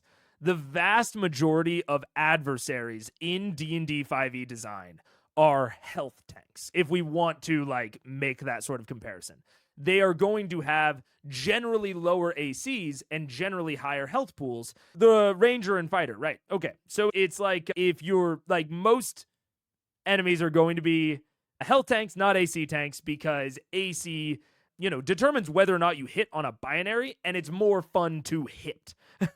Like, it's less fun to miss. So, fighters and rangers are going to deal, on average, more damage a lot of the time, because they are going to trend towards their midpoint. Like, as they have that multi-attack, they're going to be rolling more dice, so they're going to tend towards the average of the dice, which is 10.5 for a d20. And because of adversary design, because of how adversaries are designed, with having generally lower ACs, they're going to be hitting more, they're going to be dealing damage more, and because they are dealing more instances of lower damage, they are going to be overkilling less often. It is much more common for a rogue with sneak attack to overkill, and even a barbarian that is getting that like consistent rage rider but has only 2 multi-attack, rather as opposed to the fighter's 4 multi-attack. They are going to be overkilling more often than the fighter. And that's not even to consider that the barbarian is just generally not doing as much damage as a fighter. They have more tanking defensive features than the fighter. But yeah, so that lack of overkilling, that lack of essentially wasting damage, that's going to be less present with the fighters because they're hitting so much more consistently and so much more often. Like they're doing more individual instances of damage. So yeah. There's definitely less, how do I say it? I think there is less opportunity for optimization. I mean, Ranger's just tough, especially like base 5e Ranger. They're just tough. They got a raw deal because they have so little outside of like Hunter's Mark, which is concentration. There's, I will say, not even that Ranger isn't optimized, but that unfortunately it does a lot of things that other classes do, just like a little worse. But Fighter Fighter is great. Fighter is going to be doing really consistent stuff, which is always valuable. Does anyone really believe that this is all going to be fixed if we work with her? I say we take a recess, gather our thoughts. Raishan, my offer still stands. If you want to come and find me, I know you know how. Maybe we can commune with Melora together. You cannot comprehend the magics that you even speak of. It's cute, though. Look, I agree. Distance is of aid to us at the moment. If anything, I should probably cut off the information of Orgul's fall. I should speak with the Cinder King and still establish my allegiance from his perspective. Including me, myself. I've been the player. Where, like, the DM starts being pretty fucking transparent, but is trying to present honestly. Yeah. I think that there's or you're saying he's trying to present honesty, but he's not actually doing it. That's the player mentality. The reputation of dragons and one's enemy is intense. It's hard to get past. I had this a lot in Blades in the Dark, because Blades in the Dark is all about lies and deceits and backstabbing and criminals. There is almost a breaking point at a certain, I don't know exactly where it is. I'm still trying to figure it out as a DM. But there's a certain like breaking point when there is so much deception and so many lies that is similar to what I've talked about with the shapeshifters. Because really, like, what is shapeshifting if not lying about the reality of your appearance? It's all lies. And there's a certain point where when lies are so prevalent, it doesn't matter when you start being honest. There's like an event horizon where once there has been so much consistent deception that the players just won't trust any level of honesty. They will just kind of assume that there is still lies, there is still deceptions. I think that they are just assuming that Raishan is lying about what she wants. Which, to be fair to them, I don't think that's that crazy of a thing to think. There's just this level where eventually it's hard to keep going. And it's hard to keep going not assuming that they're just lying to you about everything. Because they've lied to you about so much that it becomes like this kind of impossible game of where is the truth. Because the truth is so small compared to the lies that you might as well just assume that it's all lies. And if you happen to catch the truth in that, then whatever.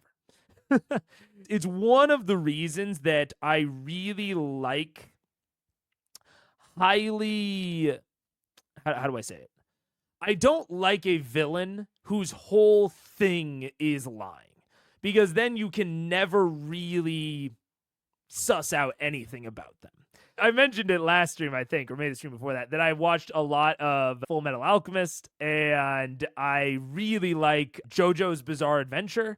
And one of the reasons that I like those two animes is because they're both very similar in one way, which is that their enemies, their adversaries, their villains, are heavily metaphorical, right? Heavily, like, there is obvious imagery. I mean, in Full Metal Alchemist, this isn't really a spoiler, but at least some of the villains are named after the 7 deadly sins.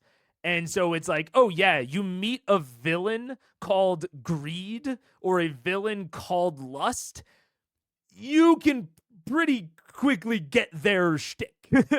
And so it gives the players, like, even if the villains are constantly lying to them, are constantly deceiving them, when they have a kind of baseline of imagery outside of lies, it gives the players more to work with when it comes to discerning the truth from the lie. That's something that I really realized in Blades in the Dark, is that I have to give these adversaries and these adversarial factions some sort of characterization that is not just, I'll lie to your face. Because everyone will lie to your face. And if that's their only characterization, then the players basically can never work with them, or at least can never work with them in a way that does not lead to exactly what we're seeing here. You know what I'm saying? So you have to give them like some sort of baseline that is outside of just, again, lying to your face. And I think that Raishan is really missing that. Yeah. The lying, deception, green dragon reputation is getting in the way of hearing that she's speaking honesty in this moment, save for some time stretching of the truth. Yeah, and I mean, all we know about Raishan, other than the lying part, is that she will do anything to cure herself. So the two things we know about her is that she lies a lot, and she's incredibly desperate and will do anything to save her own skin. Neither of those inspire a ton of honesty. Or inspire an assumption of honesty. You know what I'm saying? Yeah, so like I don't blame the players, and this is a tough thing. This is something that, again, I ran into very recently. I was running Blades in the Dark during the course of Critical Eyes. I don't think this is this is not a easy to solve thing when you want someone to be very deceptive. But what I have learned is that you need to give them strong characterization beyond, oh, what the fuck? Yeah, it's like the deceiver. The deceiver needs to have some manner of characterization, some strong tentpole thing that the players can fall back on when trying to discern truth from lie. Even if it's not something as clear as, the 7 deadly sins, even if it's not something as clear as like lust or greed or whatever, there needs to be something like, oh, maybe Raishan has a fucking kid that like she really wants to protect. She has a hatchling, and her entire motivations around wanting to stick around center around not wanting to leave the hatchling alone. And that is maybe a weird thing amongst dragons. Maybe that like actually shows an amount of weakness. Maybe hatchlings are supposed to be fucking ejected from the nest after a week. But Raishan has been really taking care of this hatchling in an abnormal way for most dragons, which would then support some of her claims about being the one that put together the conclave.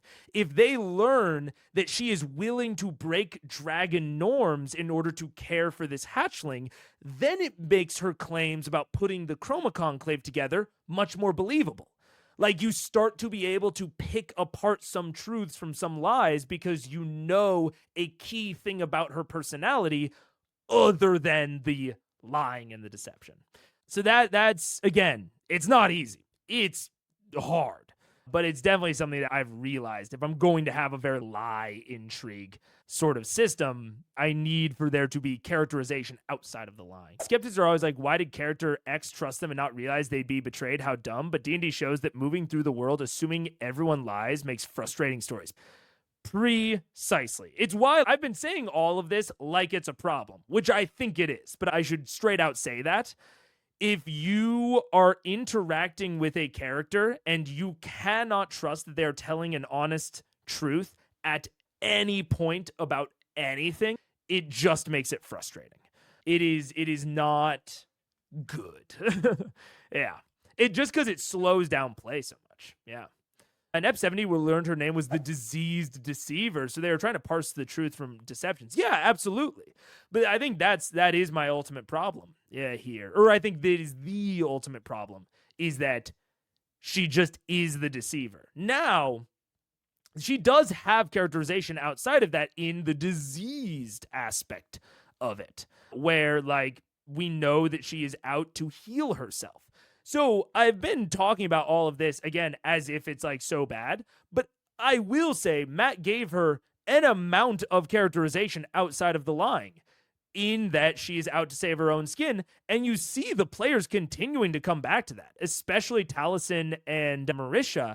Marisha is trying to work with Raishan under the pretense of, well, I know that she wants to heal herself. I know that she wants to be free of this disease. The problem is that the disease is set up to be like a soft magic Thordak has the MacGuffin sort of disease. It's not something they can actually interact with too much, unfortunately. But it is giving them an amount of something to base their mental processes around. And I think you see the players doing that. And then when Raishan herself shuts down the possibility of them like interacting with that, that's when you see Vax kind of not go off the wall, but like start to say like, well, okay, fuck it then. You know, we can't interact with that, so maybe go fuck yourself. Who cares then? I don't need to talk to you. Yeah, so it's tough. It's not, like I said, not easy. In this case, they have every reason to be skeptical. Yeah, you're watching the original anime FMA or FMA Brotherhood. FMA Brotherhood. I will say, yeah. I'm not watching the original. I will probably at some point, but I know I looked it up and I know that Brotherhood is like more faithful to the manga. But not the live action, right? The original anime FMA that kind of goes off the story path. Yeah, I'll watch it at some point, but I'm currently rewatching Brotherhood with Paige. My name is Deception, fabled lie teller, and general evildoer, trust me. Well, and I think that this is something to note more abstractly. I just talked about the 7 deadly sins, right? Lying is not one of the 7 deadly sins. It's against one of the 10 commandments. You know, if we're going back into our, especially Western philosophical roots, it's a lot of Christianity. And lying is not one of the sins. You lie in order to accomplish one of the sins. You lie to feed your lust. You lie to accomplish your greed. You lie to justify your sloth. Lying is not really a character trait. Or it is a character trait, how much someone is willing to lie. But lying is in service of other things. In Raishan's case, it's lying in order to facilitate her healing. But because they can't actually accomplish said healing miracle, that's hard to interact with. Yeah. There's a major NPC in BG3 that is in the same position as Raishan here, and I had a similar dilemma as Vox. Speaking of FMA, I think they assume Raishan is Shao Tucker, not lying his goals or aspirations, but definitely hiding something. They trusted Tucker until it was revealed. Yeah, it's tough. Because Tucker's whole thing wasn't lying about something, and I think we learn Shao Tucker's goals. Like, we know why he lies pretty quick. It's essentially greed. Right? And we don't really know what is so fundamental to Raishan other than self-preservation. But that's so basic. It's so basic. Just like the sense of self-preservation, that it's not this strong character tentpole to hang your mental thoughts around. Because everyone wants to stay alive. That's not really... Now, Raishan is uniquely susceptible to death, but it's not even like she's chasing immortality. It's not like she has a fear of death, a la some characters in FMA. But it is that she is specifically just afraid of dying, which, like I said, not even afraid of dying, but just that she is trying to preserve her own life. Again, not even like eternal life, which I guess we had that conversation about whether or not dragons are immortal. So I guess maybe there is that aspect of it, but yeah, I don't know. If there is a strong fear of death within Raishan, we don't really see a lot of it. She seems to have a lot of hatred and anger towards Thordak, but it's hard to tell if that's even genuine. The only thing we know about Raishan is that she does not want to die. That doesn't necessarily bespeak a lot of wrath and anger towards Thordak. Like, I can wrap my mind around it of like, oh yeah, she's mad at Thordak because he holds the key to her survival and he won't give it to her. It all tracks, but it's also not a strong emotion. It doesn't feel like a strong emotional driver. It feels like an emotional driver that you could lie about. I think that's the ultimate problem. It feels like the anger could be manufactured because Thordak isn't even the one that cursed her. He just offered her salvation and then isn't really following through on it, partially because he's insane. Her anger can work, it can be justified, but it also feels like something that could easily be fabricated. So it's tough. I think she doesn't have strong enough motivations to overcome the deceiver label. I think that's kind of the problem. Yeah. FMA has better animation in the first half and better, more intimate and thorough characterization overall in themes. Brotherhood has a deeper exploration of politics and is loyal to manga. Interesting. More bombastic, a lot of story threads, and characters are underbaked because of the scale. Interesting. I could see that. It does have a wide scale. One of the seasons takes place over a single day. So I can definitely see that, yeah. Raishan's motivation, she wants to cure her terminal illness, could be a good guy motivation if you ignore the genocide of the pirate people and the other atrocities. Yes, curing a terminal illness could be a good guy motivation, which is one of the aspects of an anti-hero. Her claim is, I didn't want to genocide the pirate people. And Keyleth is like, but you did it though. You're cool with that happening. And she kind of shrugs and is like, but yeah, I'm trying to save my own life. I'm trying to save my own skin. It becomes a good of the many versus good of the one sort of discussion. And it's tough because that motivation can be seen as good, but we also get the backstory that Raishan is super cool with, that like, yeah, I just went to a temple and like murdered everyone. And that was fine. She doesn't really back down from that. So we know that she is evil. It's tough.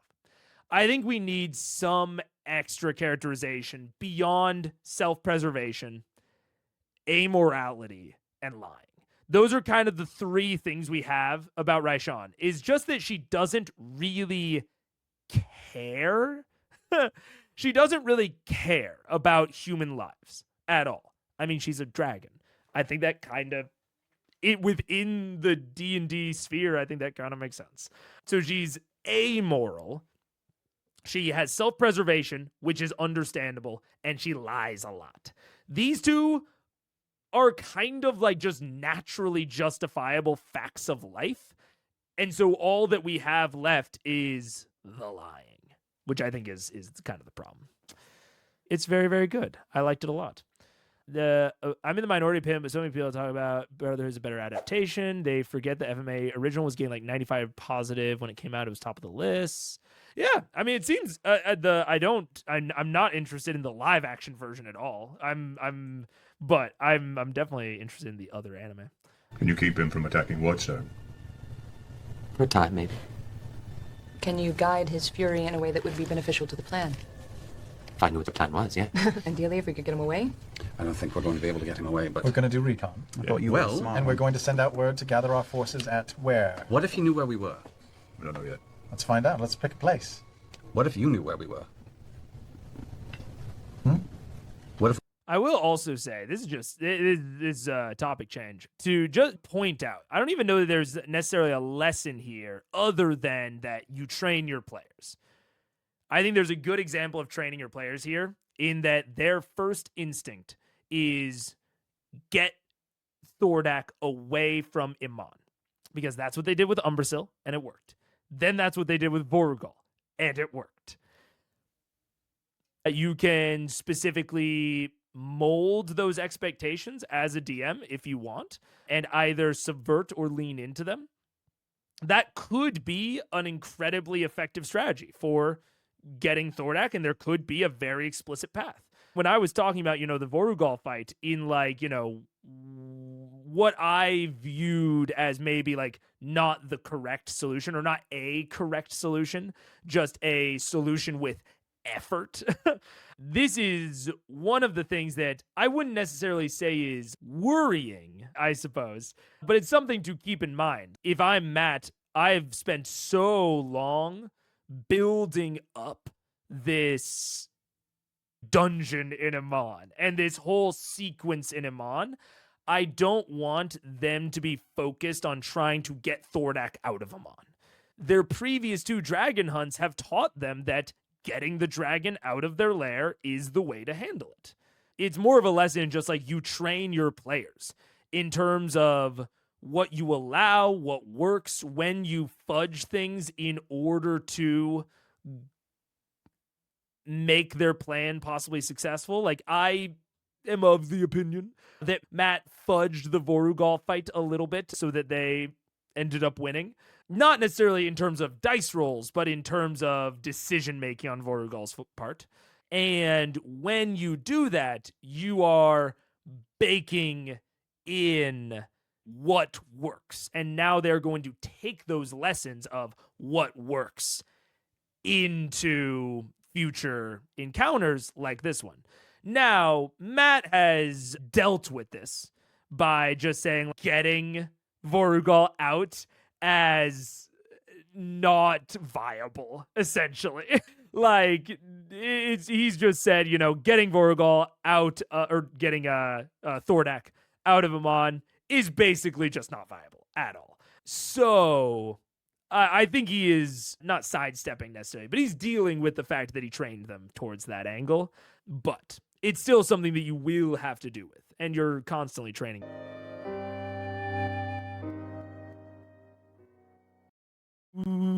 Yeah, man. It's tough. It's very tough for like a non-powered person to contest a high-level party like this and to actually give them a dressing down that they take seriously. It's like why I think that they didn't take the dressing down from the Emperor too seriously, because they had already saved his ass twice. They felt like they had literal and metaphorical power over him. So I think if you're Cassandra, you have to like... They installed Cassandra as the ruler of this settlement. If she gives them a dressing down and they don't take it seriously, she can pull that card of like, you know, you guys installed me to be the leader and then you're not respecting my authority. Do you want to play by different rules? I mean, you still have to kind of wrap it back around to the hypocrisy angle, I think, but it's a different road to take with it, certainly. I always thought them making her the leader was complete bungus. I mean, I think it is. And I honestly think that this situation goes as evidence for that. She's technically in charge. They let her handle the accounting. But when it comes to actual, real, important decisions, Vox Machina is making them. Or they at least have exception from the law. At the very least, they are above the law. Which is something that, again, I think you could like spell out in their faces and make them accept. And, you know, at best, you actually have a moment of reflection for them. And like maybe it's actually like an impactful moment. Or you define part of their party morality. Like if you go to them and you say, as Cassandra, you are acting as if you are above the law. I'm the leader here. What the hell? And they say, yeah, we are above the law. You have a problem with that? I mean, it's probably not what you're trying to accomplish, but it does accomplish something. It makes them define parts of their morality that you can then utilize later in more dramatic scenes. You can have a villain speak that type of line back into their face and see if they still like it when the, funhouse mirror is put up to it. Cassandra asks him to clear the room, save for her and Percy. Your fan fiction about wanting to slap Percy. I get it. I feel you. Yeah. Oh, man. I'd complain if I lived there. Yeah, absolutely. Absolutely. But it's also hard because, again, like, they are the de facto leaders because they freed them from the Briarwoods. So it's tough. Has Percy already provided his explanation for why he did it? There was something about democracy, and he provided a brief explanation, I think, but nothing in detail, or that really convinced me it was anything but lip service. There have been frequent times where I just don't believe the things that Percy says. Like right there. Everyone just said, like, I actually really liked that everyone in Vox Machina kind of, like, pushed back on Percy when they were all like, no, you wanted to stab him, right? And he was like, no, I was trying to figure out if it was an illusion. And they're like, no, you were ready to throw hands. Let's be serious for a second. And Taliesin's only response is, I didn't lie. Which is not what they were saying, by the way. That's a non sequitur. He said, I did not lie to Raishan. Not, I'm not lying to you all right now. So, I don't know. I take it as a clear choice that Percy is a monarchist and aristocrat through and through, despite claiming to identify with the little people. Yeah, I can feel that. Yeah. It's both VM pushing Percy and the players poking Tal. Yeah, precisely. And I think it kind of forced the character into a corner and forced the character to define part of himself. Of them saying, like, you were willing to do that. And the character sequituring after that is like a defining moment. In the same way that if Cassandra dressed them down and said, do you think you're above the law? And they said yes. Again, maybe not what you were expecting, but it is forcing the party to define parts of itself, which you can then use later. Yeah. I think it's intentional RP from Tal. I think they were just poking fun at Tal. And I absolutely think it could have been an RP. I think it's very possible it was a very specific RP choice. Confused, you and Mega are sending me. Just saving the day or being the strongest on a character sheet doesn't make you de facto rulers. It doesn't. That's not what I'm saying. I am saying they are the strongest. And they are the de facto rulers. Like, they would have been the rulers of Whitestone if they had not installed Cassandra, and they continuously act above the law. They continuously send people to Whitestone without Cassandra's approval. We have evidence that Cassandra signed off on making Vex loyalty, but, you know, there's not a lot of evidence that it was super premeditated. I don't think that she wanted to install Vex. Percy gave a title in Whitestone. He is actively appointing nobility with her approval. That's de facto rulership to me. She is as much of a ruler as the Queen in Great Britain. I would not say that she is. I'd say she's de jure at most. Ruling is making rules and handling treasury. Yeah. And they act as if the treasury is fully within their grasp. They add to the treasury and take out of it basically without her approval. I think that if she's around, they mention it to her. But, like, the real question to answer, right? If it's like de jure versus de facto, right? They act as if they're above the law. They are above the law for all intents and purposes. Do you think if Vox Machina said to the people of Whitestone, we no longer trust Cassandra. We think that Cassandra is fucking you. Actually, let's say they don't even say that. Let's just say, we don't like Cassandra anymore. We want to install a different ruler. And Cassandra says, me and Vox are having beef right now. I'm your ruler. Stand by me. Who do you think the people of Whitestone side with? I think the people of Whitestone side with Vox.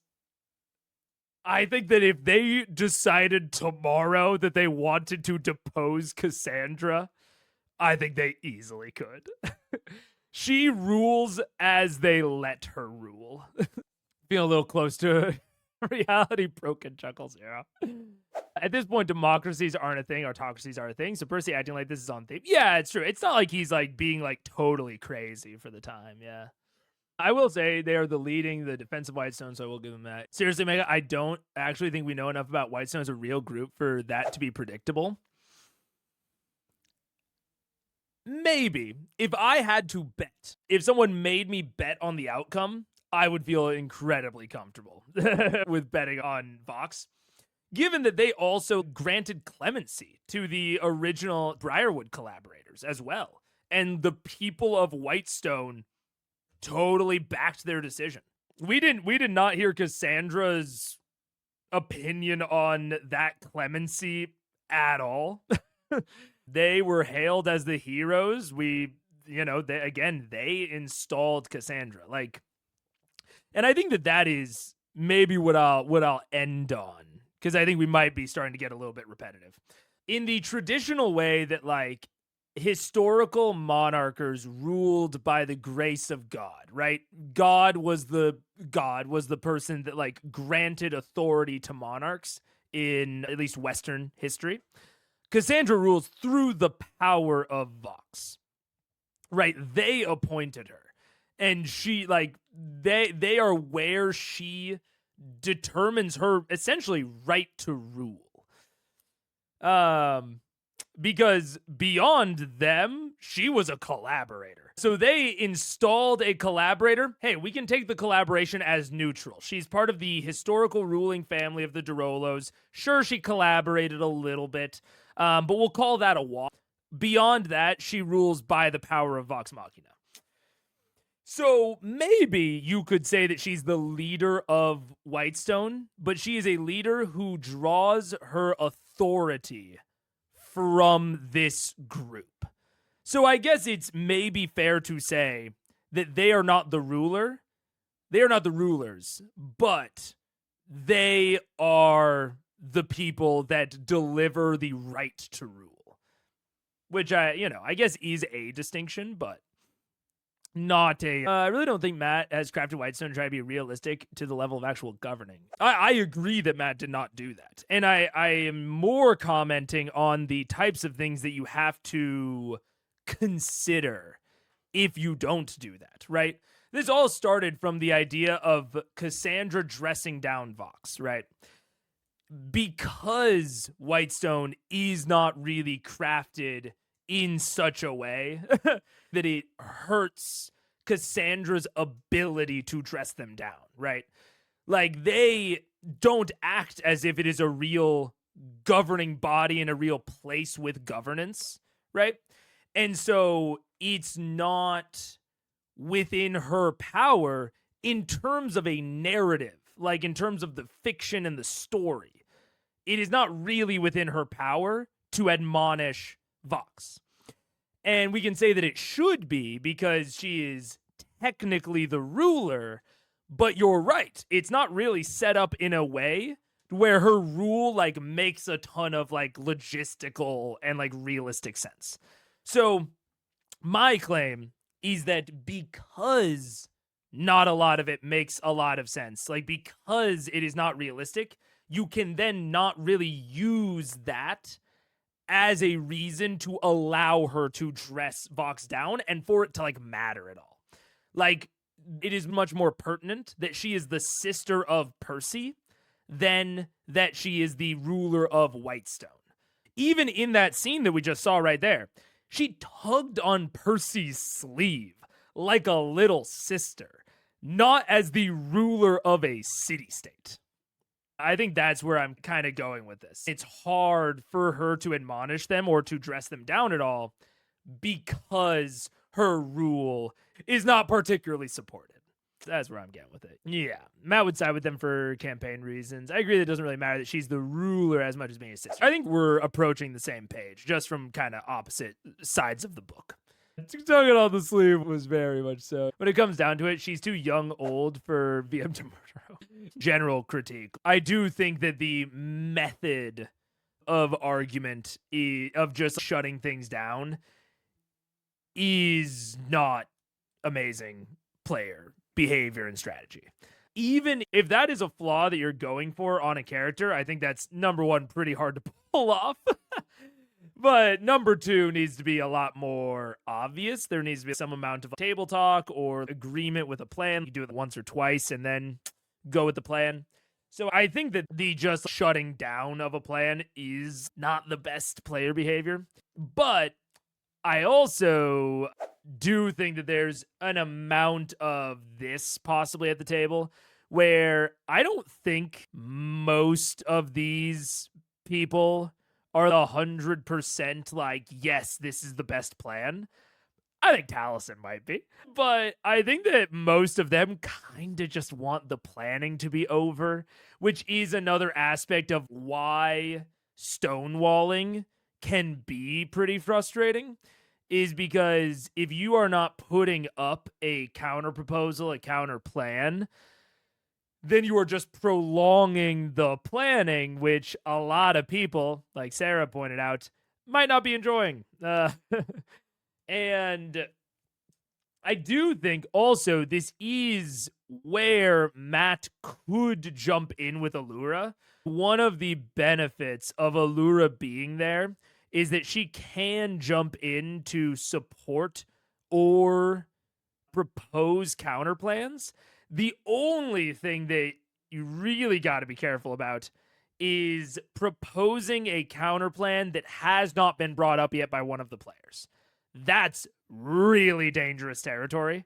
If Allura said, oh, I actually like the idea of splitting the forces, you know, there's these caverns that I know of nearby. We could have a token force, you know, in Daxio and the rest of them over here. We could split them 50-50.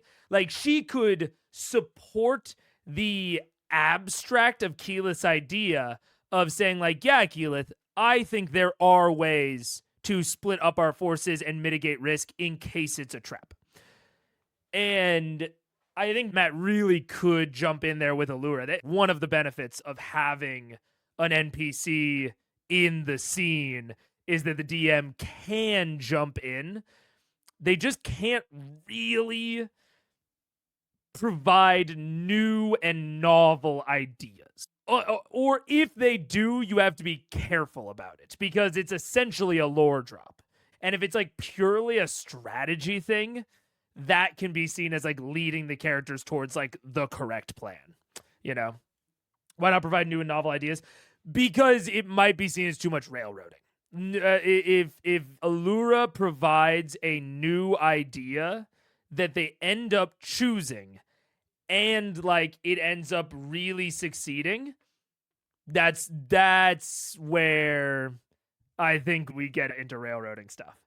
Yeah, and I mean that's, you know, I've said it before of I think every table has railroading in some places. I think Matt has a decent amount of railroading in his travel sequences.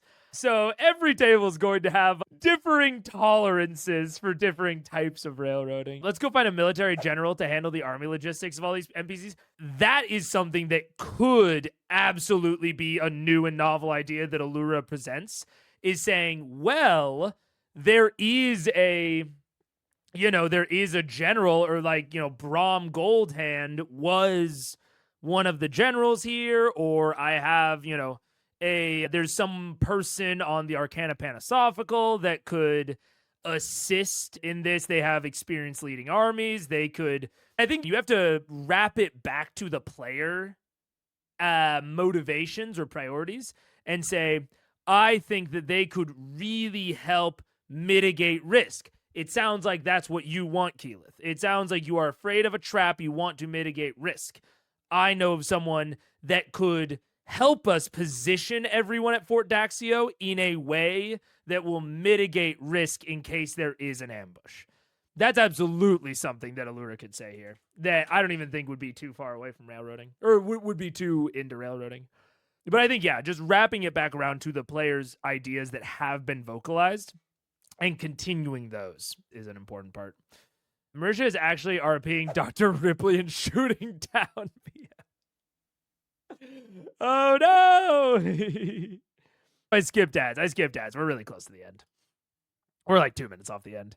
It doesn't feel earned if the players go with the NPC's plan. The NPC can provide supporting resources. And not only can, I think it's a missed opportunity, especially when you feel them spinning their wheels or getting into like argument zone.